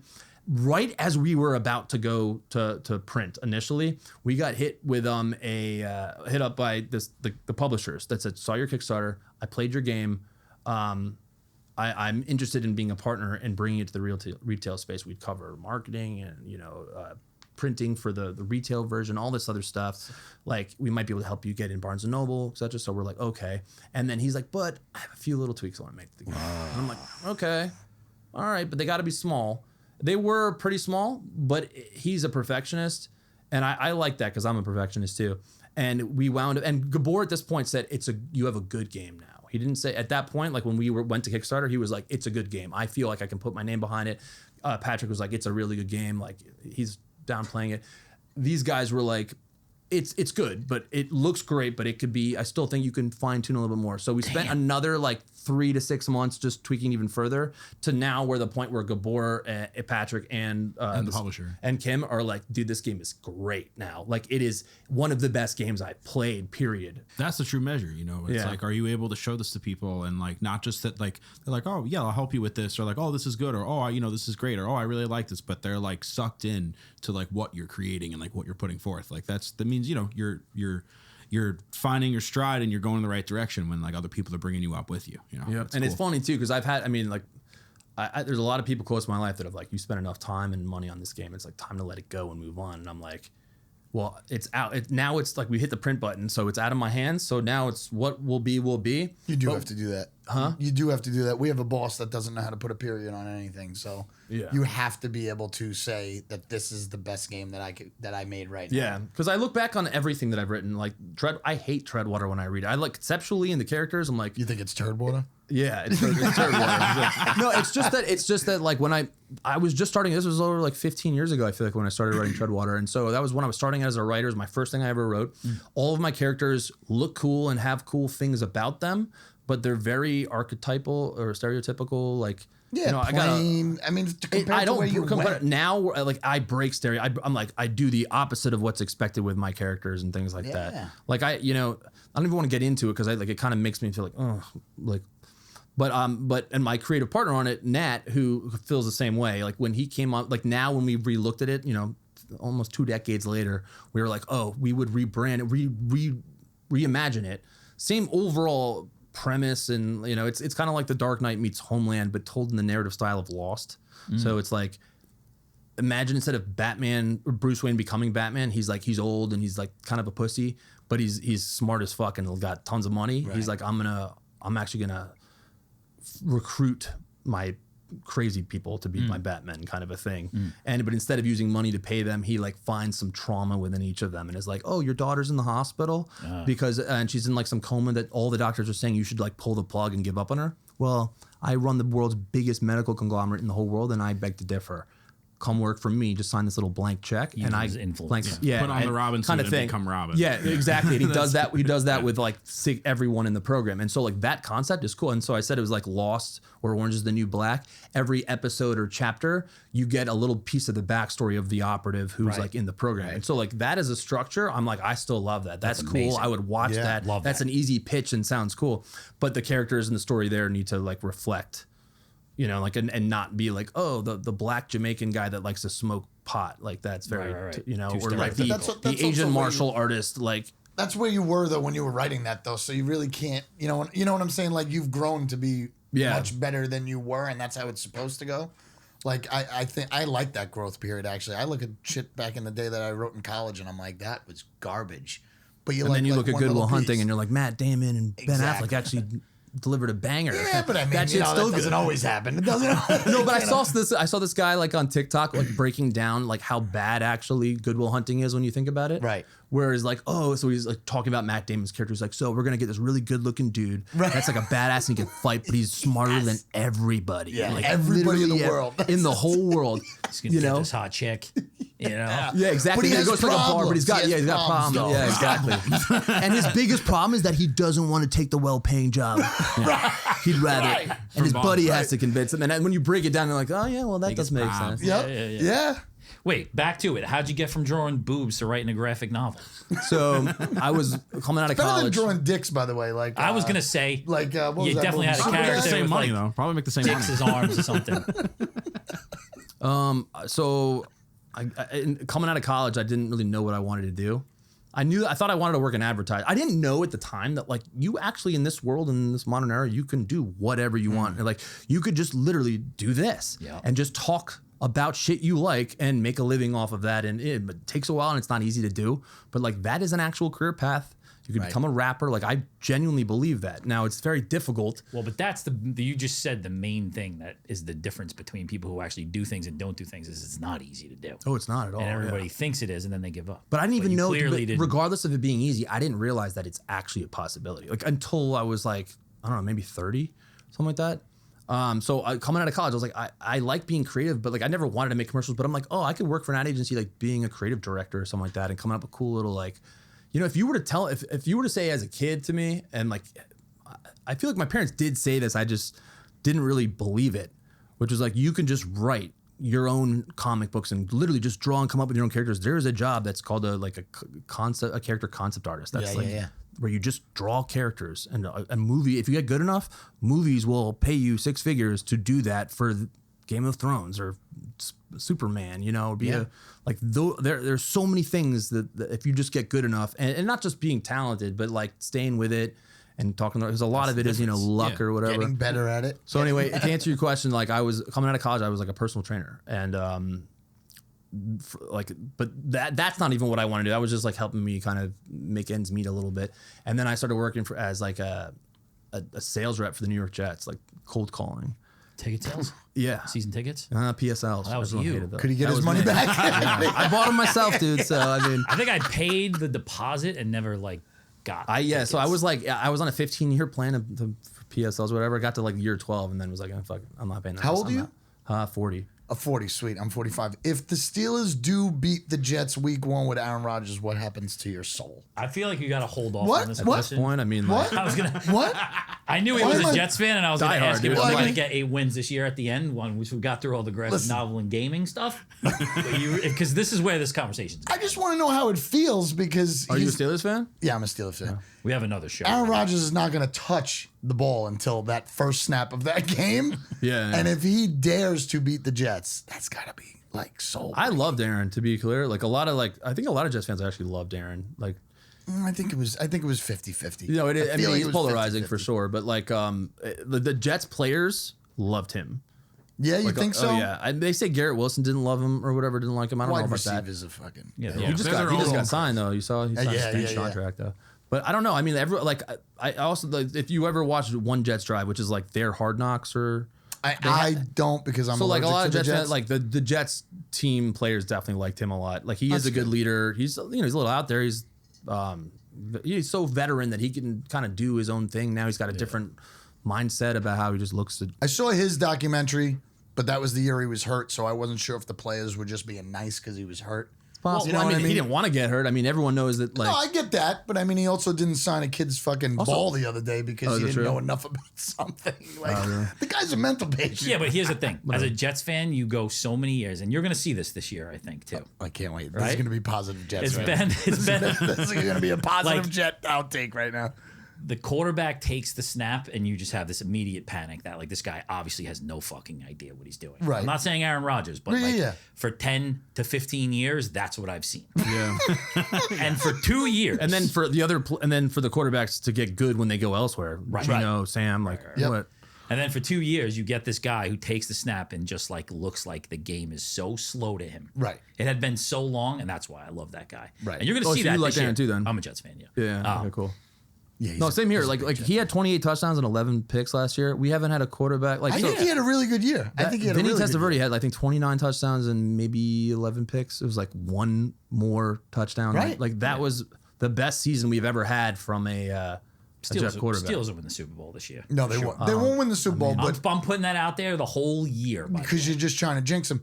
Well, you're just in such. I still think the Bengals have like a better. I mean, the Bengals have a really It's good. a really offense, good like- division. What I wanted Rodgers right away as soon as it was like rumored. Yeah, but just get then it done. but then after it took like 3 months, I was like, come on. I'm like, I don't want to. I like DK Metcalf also a lot more than I like Pickens, even though I like Pickens I like too. DJ Metcalf if Pickens was DK. on the other side. Yeah, Why same can't we here. have I know- both? I know. I don't get that. Doesn't make Then any sense. I'm like, damn. If you were to still have him, I might say Super Bowl Yeah. for that because like that is a to duo. sexy offense, and they have a pretty good offensive line too. And their defense is always good. I mean, like always good. See how, Jets are getting 8 wins see how this quickly year. the praise goes to the Steelers? No, He Steelers didn't are a good even team mean though. it. Like He didn't even mean it. Like, I don't hate the that's such a Steelers. I mean, and I should because they Steelers knocked fans us thing out of to the say. AFC Championship game. Like, That's such a dicky Steelers fans thing to say. Of course, the I'm praise get being the a praise. dick on They're one of purpose. the best franchises of all I know. time. The Yankees of football. I get it. I know what it I is. wouldn't say that. That's fucking crazy. They are definitely the Yankees of football. no, but the it's playoffs every year, though. out I of here. mean, no, they've been they're terrible all perennially good. They've had six Super Bowls? Yeah, titles? 6 Super Bowls. The problem is that the last 10 years they haven't even won a playoff game. I know. we're At on least a- you've been in the playoffs, though, dude. Like, we're on a what? Like, it's 15-year drought right now for just getting in the playoffs. I know the last time we were there, we went to 2 AFC title games, which is cool. Generally speaking, when the Jets make the playoffs, they advance, Right, yeah. which is fun, but it's so, like, short-lived. Well, And listen, it doesn't always Like, they're happen. distant memories. They're legends. Like, I write all about legends and myths. I'm like, it's probably spawned from the Jets. like, I remember we were good that one. I mean, also, I was working for the team in 2010, right? was that the selling Indianapolis yet? Yeah, that's Okay, when we went to the yeah. AFC championship Yes. game. Yeah. Nice. I'm trying to think. Sanchez was, I think, a rookie that year. Yeah. It was the first year Rex. Yeah, so it was Yeah, that year. It was both the years. first time. That was a crazy year. when Yeah, it Sanchez was crazy. And I was at. There were so many good games too. We got like Braylon Edwards halfway through this season, Yeah, right? yeah, Yeah. that too. Yeah. So that was freaking awesome. Or maybe it was technically the second. I'm trying to remember. the second year is the year they beat Indianapolis. Yes. In Indy, right? No, I'm just trying to remember which year I worked there. I know which was Just say both. because I know that I went to. I was because I worked there. I also got like to sit in the seats, like and get my family into the games, which The was ones kind of you cool. didn't That's sell awesome. the PSLs for because you didn't hit your number that Didn't year. sell those seats. Yeah, I was one of the top sales guys though. So expensive. So you were there. You were just like, this isn't for me. For the Jets, Yeah. we sold out of all the inventory. At one point, the stadium sold, and they literally brought us all in. Because like they moved to MetLife Stadium that year, so Okay. you have to understand that people that were sitting on the 50-yard line paying $50 a ticket Right. for their season tickets. Wow. Now, like, good luck trying to get that. Now it's $7,000. Yeah. Yeah. Like a seat, a game. Did it really go that? Like Yeah. that was the difference. That is huge. So it's a completely different like consumer base. Yeah. There were people on like we went right through the wait list. Yeah, there's no, You know, there's there nobody was people left. like yeah no wait how much is it no yeah no. Yeah, people were waiting on the wait I have list for 20 because the years to buy a PSL $50 personal seat ticket. license. It's like a timeshare pretty much. Like you have to buy the right to then gosh. rent the seats. They still have that? Every NFL team does. Not every. I guess the Patriots don't have it, from what I understand. The Panthers may not have it. There's like 5 franchises that don't have PSLs, but like the Bills are about to get them now because they're moving into the season, yeah, and they're all like, "What's going on?" And like all. So I'm in a fantasy football league right now with the same 12 people from, including myself, from when I worked for the Jets 15 years ago. Oh, that's funny. Which That's is great. awesome. That's great. And some of them are like big time agents now. Like they would like they're agents like for sports stars. Really? Yeah, which That's is cool in their cool. clients. This is like pretty cool. That's One of awesome. them's a homicide detective now. Yeah, like literally. And, you're I- making board games. Right. Huh? and this Yeah, guy's yeah, making exactly. board games. Well, so in addition to making board, so I'm trying to get into TV and film writing because that's Okay, yeah. that's my favorite. I mean, like people are always like, oh, so you're like comic. I've had the most success in comics because I have like 20 plus published titles to my name with like some of them are Dark Rose Studios, which is like my own thing, Mm-hmm. but then others are Dark Horse, Heavy Metal, Penguin Random House, like massive public, like bigger name companies and stuff. But there's not a whole lot of money in comics, and like everyone always says like, oh, if you could write for any one series, what would it be? Like X-Men. I would probably be X-Men, to be honest, if I were to do one. But I don't want to write on someone else's world. I would you wanna build if your that's. I want to build my own stuff. Yeah. But Marvel doesn't do that. You know, like No. like they have plenty of their own stuff. Sure. So that's why I kind of started Dark Roses and wanting to do that. But recently, my agent. So all of the stuff that I make, right? And I've got other ones with Winds of Numera is just like one, and it's probably the furthest along because it has 2 different arms now. It is like a graphic novel and a board game. Right. Whereas like everything else I have is pretty much just like a comic or maybe a novel, or it's not like both. But the goal is to get it for TV and film because that's like where the real money is. Like once you like if Netflix picked it up or something like that, and it's like, oh, based on the book, whatever, and then that'll probably increase the sales of the board game and the comic, and straight. you know, and hopefully I'll get some sort of producer credit or license fee or whatever it is. But my agents and my manager, like I'm with Gersh. Oh, yeah. Gersh, Talking yeah. about my company?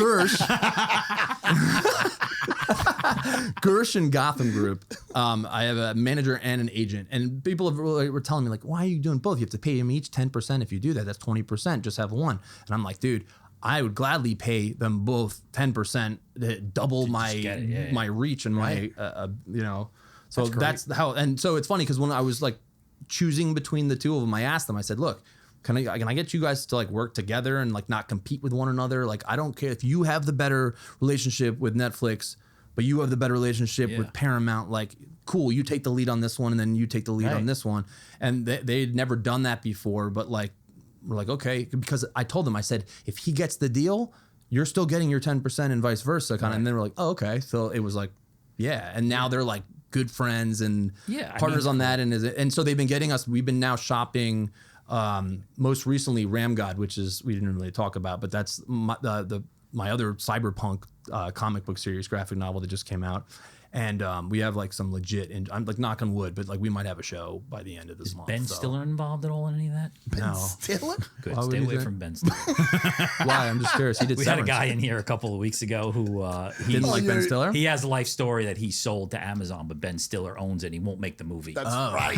Right. Yeah. I can understand that though. Like that's a good reason to be upset. Yeah. Because like that's something that. And he was in jail for 14 years also, so he's got a lot to be upset about. Oh, well, wow. Okay.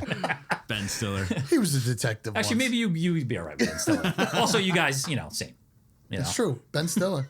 I met him a couple of times because he went to the same middle school that I went to. He went there. Yeah. Really? That's what I said. Same. Yeah. It's crazy. He was probably drawing boobs. He was buying draw boobs. boobs from Ben Stiller? You got money from Ben Stiller drawing them boobs. Yeah. He was one of the guys. I knew it. That's cool though. man. And to your point too, it's like, I'd rather give 20% of something than 10% of nothing. Yeah, exactly. I was just You like, know? what, right? I'll worry about that later on when I Right. need it. But like for now, I need to get one on the board, kind of a thing. So I've been in pitch meetings to like top creative executives for like some of the biggest networks and production companies, but like it's so hard to get a yes because their yes is like, cool, we're gonna invest $20 million into this property, right? And their jobs are to scale with, and usually, and I'm competing against like New York Times bestsellers and stuff like that. So it's tough. It's a human. It must be. We did a pitch to Sam Raimi, the director. Oh, really? You talk with Sam? And and No, I mean, he's top tier. bro, so He's top tier, top tier, dude. Mr. Raimi. He did Army of Darkness too. He did like Spider-Man, Tobey Maguire, like legit. And so like to be on a call with him and like being able to like pitch him one of my other stories. And he's like a real family guy too. So there's this one story called Gemstone Knights that Crystal actually read like the earlier version of it. But anyway, I wrote it as a traditional novel. So there's no, graphic, there's no board game, none of that stuff. But it's based off of a story that my dad made up when I was a kid. Like, and told it to me and my brother and then my childhood best friend at sleepovers. And every time we'd have the sleepover, I'd be like, guys, he'd be like, oh, I remember the first night he came up with this story. He would add to it? Yeah, so it's not like he wrote it ahead of time. Yeah. He would do it would off the top of his head. my dad's an awesome like voice actor, not professionally, but like he was like a Robin Williams type, That's right? great. And is a great reader and would read us like books, and it was awesome because he would voice all the characters and like get really into it. And then one night during a sleepover, he didn't have a book, and we were like, "What do you mean you don't have a book?" He's like, "It's okay. This is a story that's not allowed to be written down. So cool. Like it's only allowed to be told." You guys will hook. Because it's we're like, okay. And he's like, so in the far off land of Roncallion, this one night there's like the king was worried, there's like this battle that was going on, and this usurper was coming to take over the castle, and in desperation the king had 4 young children, like between the ages of 4 and 6 months old, right? And pretty much gave them to his trusted guardian, this Tamir, this little hand servant, and said, like, protect them at all costs, go through the secret passage, door opens, whatever, take them off into the castle and do whatever you have to do, but keep them safe at all costs. They are the last chance we have at peace in this realm, kind of a thing. And so the kingdom gets taken over, and the story begins 15 years later when the eldest heir is now turning like 20 years old, and he's been given this like special box, the Tamir, the little hands, he's the little dwarf that like raised him as his own, and he split up the other siblings. So each sibling. Your father made all this up? Yeah. Your father definitely did Jesus mushrooms. Christ. Wait a second. Your father made all that up in a whim? Like, did you ever find out if his father told him any of that? No, he didn't. So we had been like, I'm sure he had some sort of idea with that, but he just riffed it. He was just creating. He was just creating. He's a creative dude, but he never like had the initiative to like see it through, right? To like write it down. He wrote down one poem. So after he was working and doing mushrooms, no, he was doing mushrooms all the time. Yeah, no mushrooms for pops, but Do you feel like inadequate as a father right now that you don't write books like that, like stories? I wrote a book. You just don't like it. Fucking assholes. I'm fucking with you. I wrote a book. Nobody that's read the it. book. So that's the story that Sam Raimi likes. Yeah. Yeah. Yeah, and so we partnered with the way the process works, and I'm still learning this myself, but I'm the source material creator, right? So I'm like the based on the book by, right? I would like to also be the written by for the script version, Right. but it's very rare that you will very fucking rare that you will get to see the original writer of the source material be the script writer for they might be a consulting producer Unless your or something like board that, or game executive makes producer. fucking $800 No, but even million. still, I'd probably be an executive producer or something like that if it gets to that. Like J.K. Rowling didn't write any of the actual Harry Potter movies. Because it's a different skill set. Yeah, and from what I understand, though, the main reason, this is what I was told from my reps, my agents and stuff, is that they just, like, the studios don't want the creators of the material who are so entrapped in it. They lose the ability to understand what needs to be cut out for movie purposes, and like other writers. So we partnered with this writing duo, Josh Peters and Darnell Mateer, who wrote Transformers: Rise of the Beasts. Okay. Right. So our agents like pretty much went shopping with our book, right? Like Gemstone Knights. Actually, they went shopping with Winds of Numera, and then it wound up they went to our website because Gemstone Knights is on our website. And he was like, Darnell was like, yo, what's this? What's this Gemstone Knights thing? Because he read the premise and he's like, this is too much, like too big. And the other thing was like a little bit younger, adult focused, and a little bit more sort of storybook like.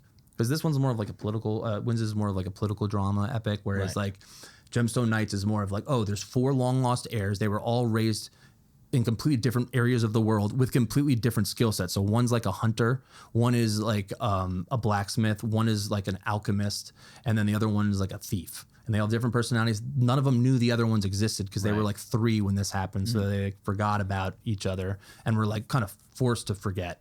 Right.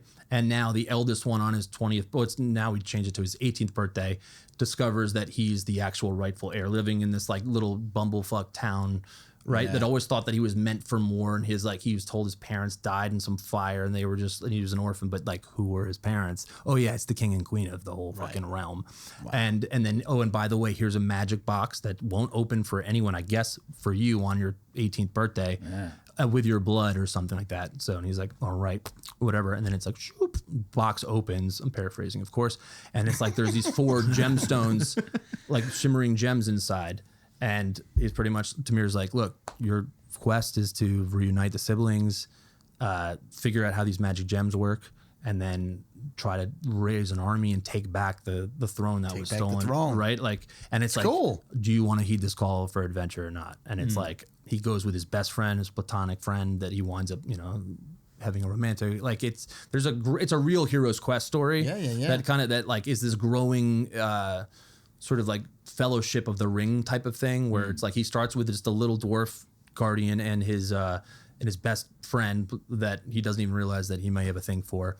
And then they go from like township to township as they try to reunite the long lost siblings that may or may not even be alive anymore. Or if they are, do they want to come with them? How do they convince them to come and like join this whole thing? All the while figuring out how to unlock the power of these gems. Oh yeah, and by the way, all the magic wielders in the realm right now, because of Griff's the main character, like the young heir or whatever, his father had like purged all magic from the realm and like outlawed it right before he died. So the new usurper is like a mage king and has all the magic wielders, and the only magic that these 4 kids have are like these gems. But there's supposedly one spellcaster from the old reign that like might still be out there if they can find him. The Obi-Wan Kenobi. Exactly. Pretty much. Yeah. So it's got a lot of that whole like Force type of vibe, like with like the dark side and the light side, and like so that's the one you guys are shopping around. It's a whole messy situation, but we had that book and we were like ready to go to. We had a literary agent that was like, yeah, I'm ready to go out to publishers with your book. And then we partnered with Josh and Darnell, who just stumbled upon our book. They hit us up and they're like, we're going into a meeting with Sam Raimi tomorrow. We'd really like to pitch him this book if you guys would want to partner with us, as like have us be the writers on it. And we were like, we didn't have any time to like have lawyers look over anything. We were like, fine, a handshake deal. It's like, you'll be the writers on this if he gets us, but obviously like they can't just take our source material without it. So like we asked our agents, they're like, it's safe, it's okay. So he went in, Josh and Darnell went into a meeting with Sam and gave him the soft pitch on it. But mind you, they hadn't read our book yet. Right. They just heard kind of what I'm telling you. Right. And then they relayed notes. that. And he was like, yeah. So Josh and Darnell were like, Sam, we found this really cool book. Here's kind of what it's about. And their dad made up the story the whole way. Like, and he was like, interesting. I want to take a meeting to talk more about this. So they came back to us after the meeting. They're like, yeah, okay, he's interested big time. So now we need to read your book. Right. And so, right. That's wild. So then he read the book and goes, the book's not that good. Right. It's like kind of the same thing with the thing. And he's like, your premise, what you told me about and what I read on the website is way more interesting than the book. And then now, full disclosure, the book was written 12 years ago. Right. Right. And I actually had a ghostwriter, like a consultant, because I wasn't a good prose writer. I outlined the whole thing, but he wrote it. Right. So he pretty much said, hey, look, we need to, I can tell him that the book's great, but that it's being edited right now, and we can go in and pitch him. So we got on like a Zoom call with him and his like top producer and one of the other producers from Outlier Society, which is Michael B. Jordan's company. And we Josh and Darnell like did the whole pitch. We worked with them though for like a solid month to create the most glorious pitch deck you've ever seen. Like what we used AI artwork with some mixture of like original artwork that we had done to create like moments from everything I just kind of told you, so that as he was telling the story, there's like a visual on screen that like goes that really follows that and put him in it. And ultimately they wound up passing, but they said it's too big of a property. Like you're pitching me a trilogy when the first book's not even out yet. Right. He's like, but I want to read this fucking book. Sam said that when it's ready and stuff, and maybe we can revisit it kind of when it's out kind of thing. Yeah, it makes so sense. in that happened like, I want to say a year ago. And so since then, I've been rewriting the book from scratch, because I rewrite it and I was like, this book is like, they were right. Like the concept's awesome, but there's like chapters where it's just travel porn, where it's like they're just now going through the In a world. yeah, and it's like just traveling. It's kind of like you could pull that chapter and it's not the whole book should be page turner, where it's there's just things I've learned along the way as a writer to make things better. So I started over from scratch, same premise, same characters, added some new characters, tweaked some other ones, gave them new motivations, new sets of character flaws, and whatever it is, we really fleshed out the world a lot more. In the old version, the Usurper King had no known motivation for coming after the throne. Boring. The new one, I'm not going to give it away, but there is like the coolest twist reason for why he came after the throne. But that's a published book that you're rewriting? We never published it. Okay. We just like say. We never saw. I said I'm really bad at marketing my shit. You're gonna name it Fast and Furious and then Fast and Furious again. Like you're just gonna like rename it the same thing. Yeah, we're gonna call it Gemstone Knights. But it wasn't published yet. I get Yep. that. All right, so I could steal it. Yo, let's go home and write this book. This is the version you read. This was the old version, right? That's like this one was more young adult. So I would say it was probably for like 12 to 16-year-olds. But Griff, the main character, like turning 20, it's kind of like weird. And that was the main problem we had initially, trying to get a publisher. But then we finally found a publisher that was like, no, it's good. Just age down the characters, make them like between the ages of like 13 to 16. We're like, we'll compromise. We'll make them 15 to 18. Right. But then I was like, I reread the book after Darnell, because I hadn't touched it in a while. After Darnell was like, your premise is so good. Like the book's okay, but you're going to be competing against Game of Thrones. And if you want to get Sam Raimi on this thing, like it's got to be fire. It's got to be New York Times bestseller good. So I spent the last year rewriting it myself, but with the help of my brother, my best friend, my dad, who's like an editor on the book and stuff like that. Awesome. Yeah. And even Darnell, like the movie, writers, like getting their feedback along the way through the whole thing, and then still went back to Don, the original ghostwriter of it. And so all 6 of us were like involved in rewriting this book. You expanded the team and like dude, and it is so fucking fire right now. Did your friends sleep over your house like every night to just get more of the story? Like the equivalent though, honestly, because I'd be on the dad. He's a dad now, right? So Johnny's a dad and he's got like a 3-year-old kid. And but I'm talking to him like at 2 a.m, whatever, when he's like, after he's not putting his kid down at 2 a.m. Right. But like he'll get up and he'll start working on it with me. Yeah, because he has I do this full time, but like Johnny's works as like the head of like an IT. Yeah, this is like more of a side hustle, but his creative guidance and input is so good. Like he's so good at like problem solving for like the world building side of things. Where I'm like, well, how should magic work in this world? Like, and he's like, well, what if we did that? I'm like, yo, that's it. So how much conversation goes into this before you actually start writing the idea down on paper? A lot, but there's also a lot of conversation. Like I never just start writing a scene. Well, I shouldn't say never, rarely. right? Where what we'll do, like we started with an outline that was like chapter by chapter, like we would draw little maps and be like, all right, here's Yes, like on just a napkin, chalkboards, right? Yeah, no, but like everything. it'd be like cool. So I the stories should start like up in the north because we say it's cold. I envision it's cold and snowy-ish. So it should be where Griff is, and he's in like this little like Sherwood forest type town. Okay, so that should be somewhere north. So then I would like X Bramblewood, right? And then I'd be like, so you draw the world. yeah, and then we start fleshing up. We're about like, the now story. cool. So here are the key cities. This is where like let's look at it like it's like some detective board or whatever. Yeah. These are the key places where the siblings are. But now we need stuff in between these places, right? That like maybe adds a little fantasy to the world. So like, what if they have to trek through like these like lava pits or something? That was something that like the movie creators, because they were like, you need more fantasy in the world. I was gonna say, you but can they make weren't fantasy good in in my the world. opinion. At first, they were very generic fantasy. Like they were like, you need like, all right, let's do like a flying horse or a gargoyle. And I was like, nah, that's kind of boring or whatever. So we came up with like, instead of like flying horses, we came up with these things called Pantarians, and they're like these like raven like. They're almost like a griffin and a dragon and a raven all mixed together, right? When I show you the artwork, you'll be like, oh, dope. I Right, get it. right. Like, but we have the artwork like done for it too a lot of the Yeah. times, just so that when we're pitching or whatever, it's Yep. easier. And we share it with the team to be like, this is how I envision it. Is this how you envision it? And so like, we started adding more fantastical parts to it, and then we started trying to come up with like, what are the like, how does magic work in a world? Like each gem has a special power, but like, how do those powers work? I mean, because I've been making games now, I started thinking about it like in the terms of video game. My brother was like, what's the level 1 ability for each thing? Like people like seeing like level up in stories Right, and stuff. yeah. So like, it's the same way like when Superman gets To new. obtain something. Yeah, exactly. So it's like, so there's the level 1 is like for the red gem is like, it's flight. It's from the Phoenix. So you can jump really high, right? And like land softly.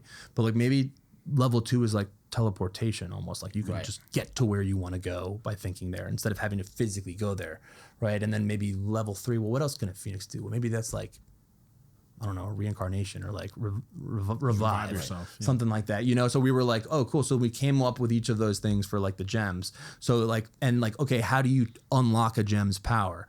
Well, and like, what are the rules? So there's 4 gems, there's 4 heirs. We don't want, so they're meant for the heirs. Like so you have to have the bloodline for it to work. But if you were a magic born, like a mage, you can also use it. So the bad guy, if he gets his hands on it, watch out, he can wield it. Not good. What do you take to fall asleep at night?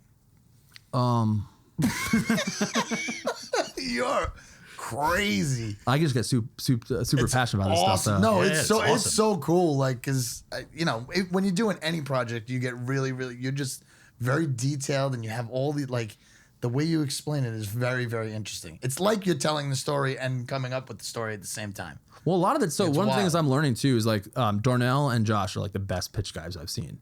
Like I've learned so much from both of them, and they're well rehearsed, but they're so passionate when they're telling the story. Yeah. And when we had like the meeting with Sam Raimi, and we've pitched to Amazon Studios and like Netflix and Hulu's, which can be intimidating because you're on a Zoom call, right? Sure. One of us is sharing the screen. It's usually like Josh is sharing the screen, and then like for Netflix, there was like 3 executives in the room in a conference, like very far away from the camera. Right. Like sometimes you don't know if they're taking notes or if they're doodling or paying attention or whatever Right. like that. They're just and there it's to get pretty paid. much. It's not really like a question and answer thing. It's like we're gonna present to you, You gotta something. come, yeah, kind of like Shark Tank. You got to come out, Yeah, show but it's something. not like 5 minutes long and then they ask questions. It's not that. It's like 40 minutes long. Right. So like that's Yeah, but story I gotta time. imagine you got to be great at that because He has to be good. I I don't don't do a lot I of want it, to give you though. $1 right now. I So already I've done it. Venmo'd him. I've done it. Like, but generally speaking, like because my name's not big enough where I carry enough clout to be the writer on it. So I'm the source material guy. So I'll be in the room is like the way that it generally works is Josh and Darnell will be like, hey, they're not huge names, but they've worked on $1 billion project in Transformers. They're like the writers for that movie. So immediately they have street cred for that, like in the industry. And so them being attached, it's like, oh, it's the writers from Transformers are interested in this, adapting this book. Yes. That'll be able to get a meeting with Netflix or whatever much more easily, Huge, right? yeah. And usually the way it works is you have source material first, that's like us. Then you attach to a writer like that will do it. Because like I said, I'm not gonna be able to write my own source material stuff. That's fine. Maybe a co-producer or creator or something like that. It's fine. And then you have the producers, the production companies like a Bad Robot or like there's, I mean, I don't know why I'm blanking on all I mean, By you're all also media. going to get a story By by all media. credit. Yeah, right. You're going to get the story by credit. It's not like you're not getting that credit. Yeah, but I want EP credit, but that like executive producer credit, that's like of a course. much more difficult ask, and somebody might be like, "Pff, we'll see. Right. Well, now that you guys are rewriting this so that it's It's just about ultimately- done, by the way. so that it's Gemstone? ultimately going to be done for movie or for film or television. Yeah. Like, do you start to see like people that would be the voice or the actor for some Yeah. of these characters? Like, you start mean, to see so- that already? Yeah, so now anytime I write anything, by the way, I've cast it in my head. I write for the person that I envision, like for everything. Most recently, I've been working on a lot of different stuff. I wrote, so my reps were like, dude, you have amazing ideas, but they're all super big and too huge, and to try to get a movie studio to like commit to $20 to $100 million for one of these worlds to bring to life without any like notable sales figures. Like, no one scoffs at, like, the stories are great, the characters are great. You read this stuff and you're like, oh, this is awesome.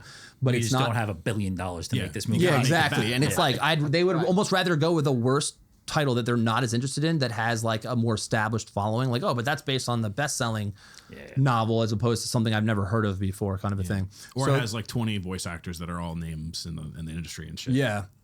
If you can get to a place though where we get enough people in the package, right? So like we got Wes Ball, who did the Maze Runner movies.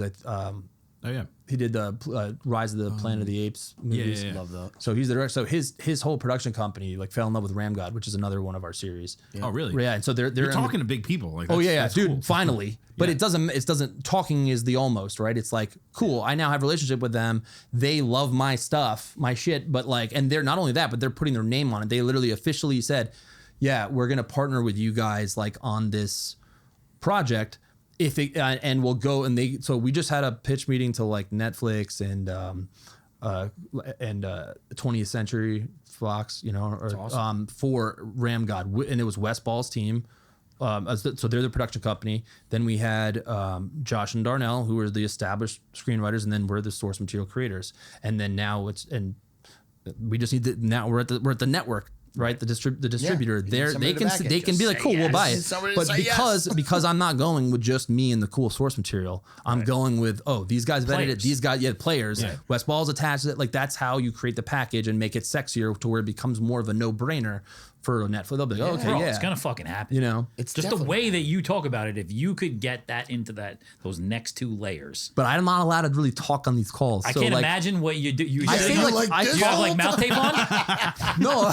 So here's how it works. They generally would be like, biting off his the fingers. producer will talk first to be like, he's like, hey, so because the biggest name kind of goes first, right? It's like, hey, so I found these guys. I found this property, love it. Lube 'em up Obviously, a little. I've worked with these. We've been working with these writers, Josh and Darnell. You know, extremely Josh talented. Darnell, they're high all the time. Transformers. Yeah, exactly. Transformers. Transformers. Yeah, pretty much. Little movie called Transformers. Yep, but that lends credibility to it. And then they're like, and then Josh and Darnell are like, but it all started with these brothers, Morgan and Owen, and their best friend Johnny, who created this property Yeah. or something like that. And then we, for that moment, we got to be like, hi, I'm Morgan Rosenblum, and I'm Owen Rosenblum, and we're brothers if the last name didn't give it away. Like, we have like a rehearsed little thing, right? I love it. And it's From like, Beacon. routine. Did you know? Who'd you say before? Do you know Walter Goggins also from Beacon? From Beacon. but so we cool. talk for like, we have 60 seconds. That's like our amount. That's what Josh and Darnell were like, keep it short, because they only have so much time. We don't want to use it on us. We Can't want to use it on imagine you talking about one thing for only 60 seconds. and it's not even good, dude. When I talk about it, it's like it's a rehearsed little thing about who we are. Like I said, it's like we're the brothers Bloom, whatever, and I think you got to bust out. And no, and then we just shut up. We just said, now we're passing. You know, go rogue. Yeah, we just like we shut up and we just watch. But it's kind of interesting because now usually when I'm pitching, I'm not reading the room well. I'm just get so into talking. I'm just Right. storytelling. Right. Whereas now I'm literally just like zooming in on my screen on the reactions of like the producers in the room. Like, Yeah. I think you liked it. Tough. It's I got to tough. read on this guy. I'm playing poker, basically. Yeah, pretty much though. Being in those big rooms with like big people that like really kind of wield the power, like it could be super intimidating and it's like really, really tough. But like you're not just like getting that random luck opportunity of just, oh, you know, I happen to know this person, they got me the meeting and we came in. Like even in like you're talking about, you had this opportunity, you had this opportunity, you have this opportunity, and you're working with some people who have done great stuff. So sometimes like it's not even just about finding that one little place of being lucky. It's about like finding that long-term success and like know that like what you're doing is gaining traction, and these people that do have $1 million, billion, whatever it is, like so all this money, and they're like willing to put it into your creative idea, like that means something. Yeah. So absolutely. But here's the scary part for us, right? So I would say I have like 6 IPs right now that are ready to be shopped, right? That probably like exists in not probably, they do exist in the marketplace. Like this is you can go, well, you're pretty soon you'll be able to buy this in any game store around the world. Maybe Barnes and Noble as well. That'd be pretty cool. But you can get any of my comics and my graphic novels in Barnes and Noble, Walmart, Target. Like it's published. That immediately makes it an IP. Sure. That like it's not just like, oh, I'm self-published on Amazon, Create Space or whatever. Like it's out. Don't fucking come for this guy. Bro. No. There's nothing wrong with that, by the way, because I know your book at my face. that's He said, Walmart, I only did Target. that though. Bastard.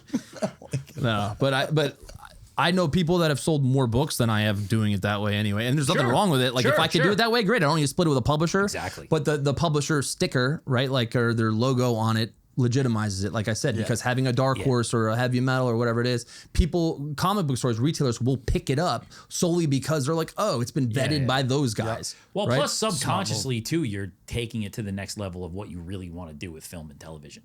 Like that just helps that story even more. Right. I'm not an Amazon only published guy. Like that's that. Like I said, so these studios and like they want to see the source material is out there. Like so, like the first our sort of business model is like once you've come up with your idea and you finish it, like print it, like meaning like get it, publish it, make sure it's out there and it's available, because then it's real. Then it's legitimate, and now you can license it to for TV and film. But so what I was getting at after this whole thing, there's 2 things. One is that once we've pitched to Netflix, Amazon, whatever, the end stop is always the distributor, like the network. Right. Once you've pitched to that's it. Like goodbye. You can't like do it again. You can try to, but like, so like I wouldn't say that you can't do it ever again. I know not I know ever. what you mean. But so let me give you tangible examples. For that Treadwater, for that one story. Yeah. For that one You story. get one shot But to if not but miss a like chance to blow. $200,000 went into this thing, knowing that I probably wouldn't make this back in board game sales. I don't think. Our hope, and like when we got like investors on board and stuff, was like we think we can make money on the game, but if like the real boom, the real chance you're taking is if this becomes like a Harry Potter or like a Walking Dead, or like it becomes a franchise, then you're talking about like 1000x of what you put in, right? Because like you're like like that's the real dream of what we're going for. Because if we get a movie, I guarantee you the comic book takes off, the board game takes off, action figure line, and because we already have a board game and a comic book, they can't make that stuff. Like it's ours. Like we own the rights to it. Like sometimes with stuff like this, it's like you're kind of you make the book, you make the game, and it like because of the fact like as you're saying, like because you have already these entities in place like surrounding this IP, like you have like intrinsic ownership over like what the IP is doing. Even if it does make a movie and it gets $500 million, it's like but like I still own this and I still own this, and like it's sometimes it's like hard to figure out like with being a creator and like having a brand and like wanting to be able to like make the IP but like still have ownership over it. It's like whether it's in music or games or other other industries and stuff like that, it's tricky. But if you're already starting where like you got the book and you got the game, then it's like you got it.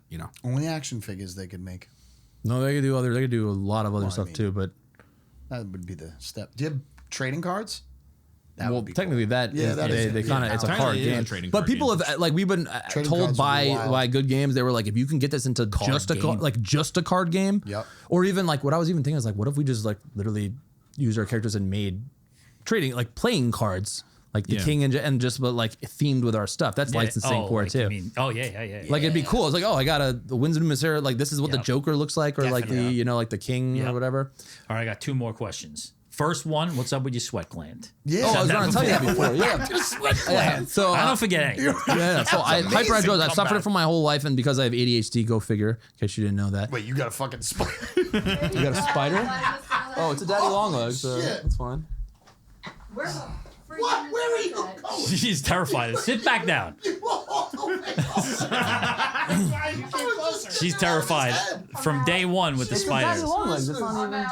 Oh my god, that was funny. She was on the opposite side of the room. We had to buy I thought she was coming to get the spider, not the leaf. like the first day she started working here. She we was had to buy safer over there. spider She said traps she needed to pee. So on Amazon. So overactive sweat gland, I had it my whole life. You mix that with ADHD plus like any kind of social anxiety, and it's like Oh, so what? You're in the right spot. I can yeah. tell. But like I've had mirror dry treatments, like they burn your sweat glands, like pretty much. Really? Yeah, like it did help a lot, and then it also just made it a lot easier. But anyway, what I was getting at, the reason I can't draw anymore well on paper is because my hands sweat so much that it soaks through the Really? paper. Smudges. So now, but now that I Even draw on a still. pad, yeah. So You're doing a because- good job right now, and everybody sweats all in here. black special shirts. Like this is like the material you will never see. Even I could have like full on Shout out Kevin Hart with that shirt. Nice. I like this that. Kevin Hart? That's his brand. Fabletics is his brand. He's like big at into you. it. No, it's How do you even know? wow. it's Kate Hudson's brand. Well, Fabletics. He used to always be the ad guy for Fabletics. Dave. Oh, maybe so he's he's the ad guy, but commercial guy. it's He's Kate the actor. Hudson's. It's Kate Hudson's brand. I'm pretty sure. well, it's better anyway. She's cute Kate Hudson is cute. and probably the same height. Did she have a sweat gland problem? Or is No, this isn't like a It's like special for shirt for workout. sweat. It's just they make like like athletic, athletic like shirt. It's like athletic fashion shirt. and athletic fabletics. I guess like it's fabulous athletics. That's a tough thing to grow up with. Fabulous, you know. yeah. Oh yeah, dude. Like I used to have to bring like 4 different changes of shirts, like shirts to school with me, and then change it between it because yeah, I remember being in class and like anytime I raised my hand, I would raise it like this. Oh man. And the more that I did that, and like you know, Sweaty. just made it even worse. Made sense. You were drawing so many boobs. I'm fucking with you. Second question: will the Jets get to 8 wins this year? You think? Oh my god. 8 wins. I feel really Over good under is about what, Justin 6.5, Fields. 6.5 is what think the so, over. yeah. I think they'll get to 8 exactly. I think we're in a good spot. I say that every fucking year. This is July. I'm Jet excited fan. for Justin Fields. too. Honestly, I think I that was too. I think our offensive line is like this is the most excited I've been for our offensive line in a long time. Like they're stacked right now and young for the Yeah, most yeah. part. You know, They have the offensive line that they needed for the guy that used to be there for the past 2 years. I know, finally, Sam. You know? Yeah. But yeah, Justin Fields, I feel like it's 50-50. You know, like you're getting him at the time where he's going to go either way. Well, so here's some cool. That's it. Yeah. Here's You know? here's like the things to look forward to. I think getting Jermaine Johnson back is a huge plus because one of our edge side could like with the guy that's on the Bucks now. What's his name? Yeah. He was terrible. Awful.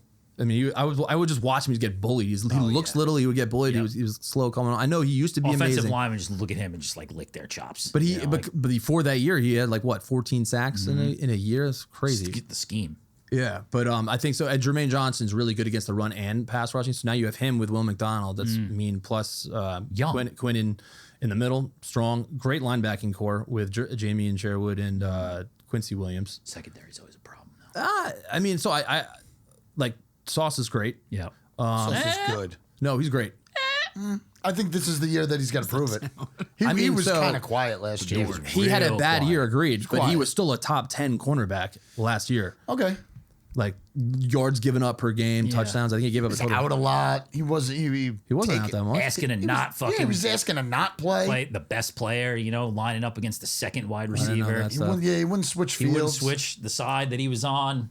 I don't know. That's we'll kinda see. I don't know. I didn't hear that he wouldn't do that. Yeah, he wouldn't go Yeah. up against some of the top wide receivers because No, I he only think- played on one side of the field. I think that was more the And he coaching, wouldn't- and he not that they wouldn't- didn't want him to do that. Well, yeah, you're right. But, That's the way you framed that was like, but he wouldn't. If I'm a superstar, I'm going I to think that he guy. wanted to do that, and that he was just being a team player, and they were like, no, you're going to lock him this. This is his third or fourth? He's going in his fourth year. Yeah. Fourth year. Okay. Yeah, but his So first this is two, the his year. first A lot two of years, guys, they first got- team All Pro. I do think that he is kind of handsy, but they were letting that go like for a right. while. So it's like that's for the first 2 years they were like they weren't calling it. So if they don't call it, like that's okay. They called him a lot more on it last year. But the guy that went to the Detroit Lions, DK. Yeah. Right, DJ Reed, he was fantastic, but he got flagged all the time. Right, but he was great. I thought he was like as good as they come. So losing him hurts. So, but they just drafted a guy in the 3rd round from Florida State. He's supposedly really good. We got like 10 fucking running backs always also. We Yeah. don't even know what's going to happen with I like how rookies. I just don't like our wide receiver depth. I think we got a great number 1, and I'm excited about Mason Taylor, the 2nd round pick, tight end. I like how rookies could impact football so much more than Right They used to, away. especially 10 running years back, ago. dude. Yeah. Like It's Yeah. amazing. Like it's really really hit or crazy miss with how that has quarterback happened. completely. I think they Like, got the best quarterback in 100%. the draft. who? The Ohio State quarterback. I think so. Oh, too. I really? think he is Howard? a specimen. He's going to be I awesome. think he's going to be. I was he's hoping the Jets would have got him. I'm pissed they didn't draft any quarterback I know, at me all. too. But that's a hard spot to be in when you got that guy there and you're going to put somebody right behind him. You know? Right. Fields Fields. needs a minute to grow. He does. I think he's good. He's got 2 years. I think he's talented. I think Well, they're he's going to good. give him this whole year, in my opinion. They're going to give him like a pretty long leash on this because They got to give it to him. The guy's been in the league for 6 years now. also he's been very like productive as far as Yeah. like his numbers. I mean, you had him last year, so Yeah. you know about him. For the he was first 4 and 6 2. games. He had 10 touchdowns and 1 pick. I know he had more fumbles than that, but Yeah. I saw like his productivity rating was like top 16, 9, and 8 in the last 3 years. It's pretty good. Okay. Whenever Yeah. he did play. I think he's a decent player. It's just We'll know fast. you'll know fast how it's gonna go, and that's the problem of being in New York. So 8 wins. We're saying 8 wins? I think I would love. I mean, that's just like a rough number because it's like Yeah. Old short of the Giant playoffs. Old Giant fans think they're getting 8 wins too. I think Dart is the real deal. By the way, I think he's going to be a superstar. I don't know him. He does not like him because of the whole clap thing. He was so thinks he's dumb. stupid. Oh, just like how to, he doesn't do the hard like the he's snap. never Yeah, called. but He that's just such a, claps. like I mean I was a third string quarterback or second backup whatever in high school, but just like What school? this What school? What was Poly it called? Prep. Poly Prep. Yeah, it's where Flores went. The coach Brian Flores. Love him too. Nice. Yeah, Despite the whole my and racism. Joakim Noah. I went to high school with Joakim Noah too. Oh yeah. The Knicks and then Bill on the Bulls and stuff. He's a buddy of mine. Yannick Noah's son? Yeah, we used to smoke pot on the way to school. On the school, like we would get off early on the bus and would literally. He used to get in trouble in the league for that, for smoking weed, I'm pretty sure. I mean, Damn. am I gonna get him in trouble for that? I don't know. People can just think I'm a liar or Because he whatever. I won't don't get care. in trouble for nothing. But yeah, he's been Fucking in my just house. He's a cool fucking dude. Like real can cool, see- good you can guy. see it. Like You should make a was character funny. out of him. Yeah. so, I did this project for like my thesis in high school, where for like this videography class, where I called it like I'm blanking on this now, but it was like before the instead of Beyond the Glory, which was like ESPN. I did Before the Glory. I didn't know he was going to go into the NBA. I knew that he was like 6'10" or however big he was. Right. He was a superstar for our high school. But I didn't know if that that was before Florida. Right. And he won two don't have to championships really there or ever whatever. make it. So and I did it with like an animation style over it. So like part of the interview when we were doing and like the B-roll footage I shot was just normal live action, and then I put like a filter over it. I had to do it editing one frame at a time because this is before like AI could just do that, or you could just throw a filter in this. This is 20 something years ago. And I got an A on it. I just remember, and it was super cool because it was Before the Glory, Joakim Noah, but I don't. It was all VHS. Foreshadow. There was nothing else, and I don't know what happened to the VHS. Like I don't. I would have loved to on have that. VHS? Yeah, Oh, still. wow. Oh man. I think that That's got me cool. into a couple colleges. That video alone. So That's awesome. Yeah. and it would have been cool for him, and like for even to send back to be like, dude, you remember this? Hell yeah. Yeah. That's cool. That's cool. That's great, man. Well, we appreciate you coming on, man. You're really passionate think- about what you Thanks, do, man. and It's crazy. it's only a matter of time. Feels like it's Seriously, gonna work I out mean- for you. You know, Hope so, man. Wow. It's gonna happen. Well, I have. So the other thing that I had, the last thing I was trying to get at is that so my agents were like, dream smaller. yeah. Right, like these are awesome, tough. and so they're like, "Can you write a horror?" And I don't really watch horror. Like horror scares me. Like I'm kind of a pussy with that shit. It's like horror, like I like I mean, look you over didn't my even shoulder. I know always the think I'm gonna Stephen like King when I'm reference. washing my face in the sink. I always think when I look up, there's gonna be someone behind me or some stupid shit. But anyway, so I came up with like a really dope horror concept while I was at like my niece's bat mitzvah one day, and I was just like remember pitching it to my mom, and she's like, "That's terrible. That's so creepy. Why?" And the basic premise is like, if imagine you have a wife. Yep. Okay.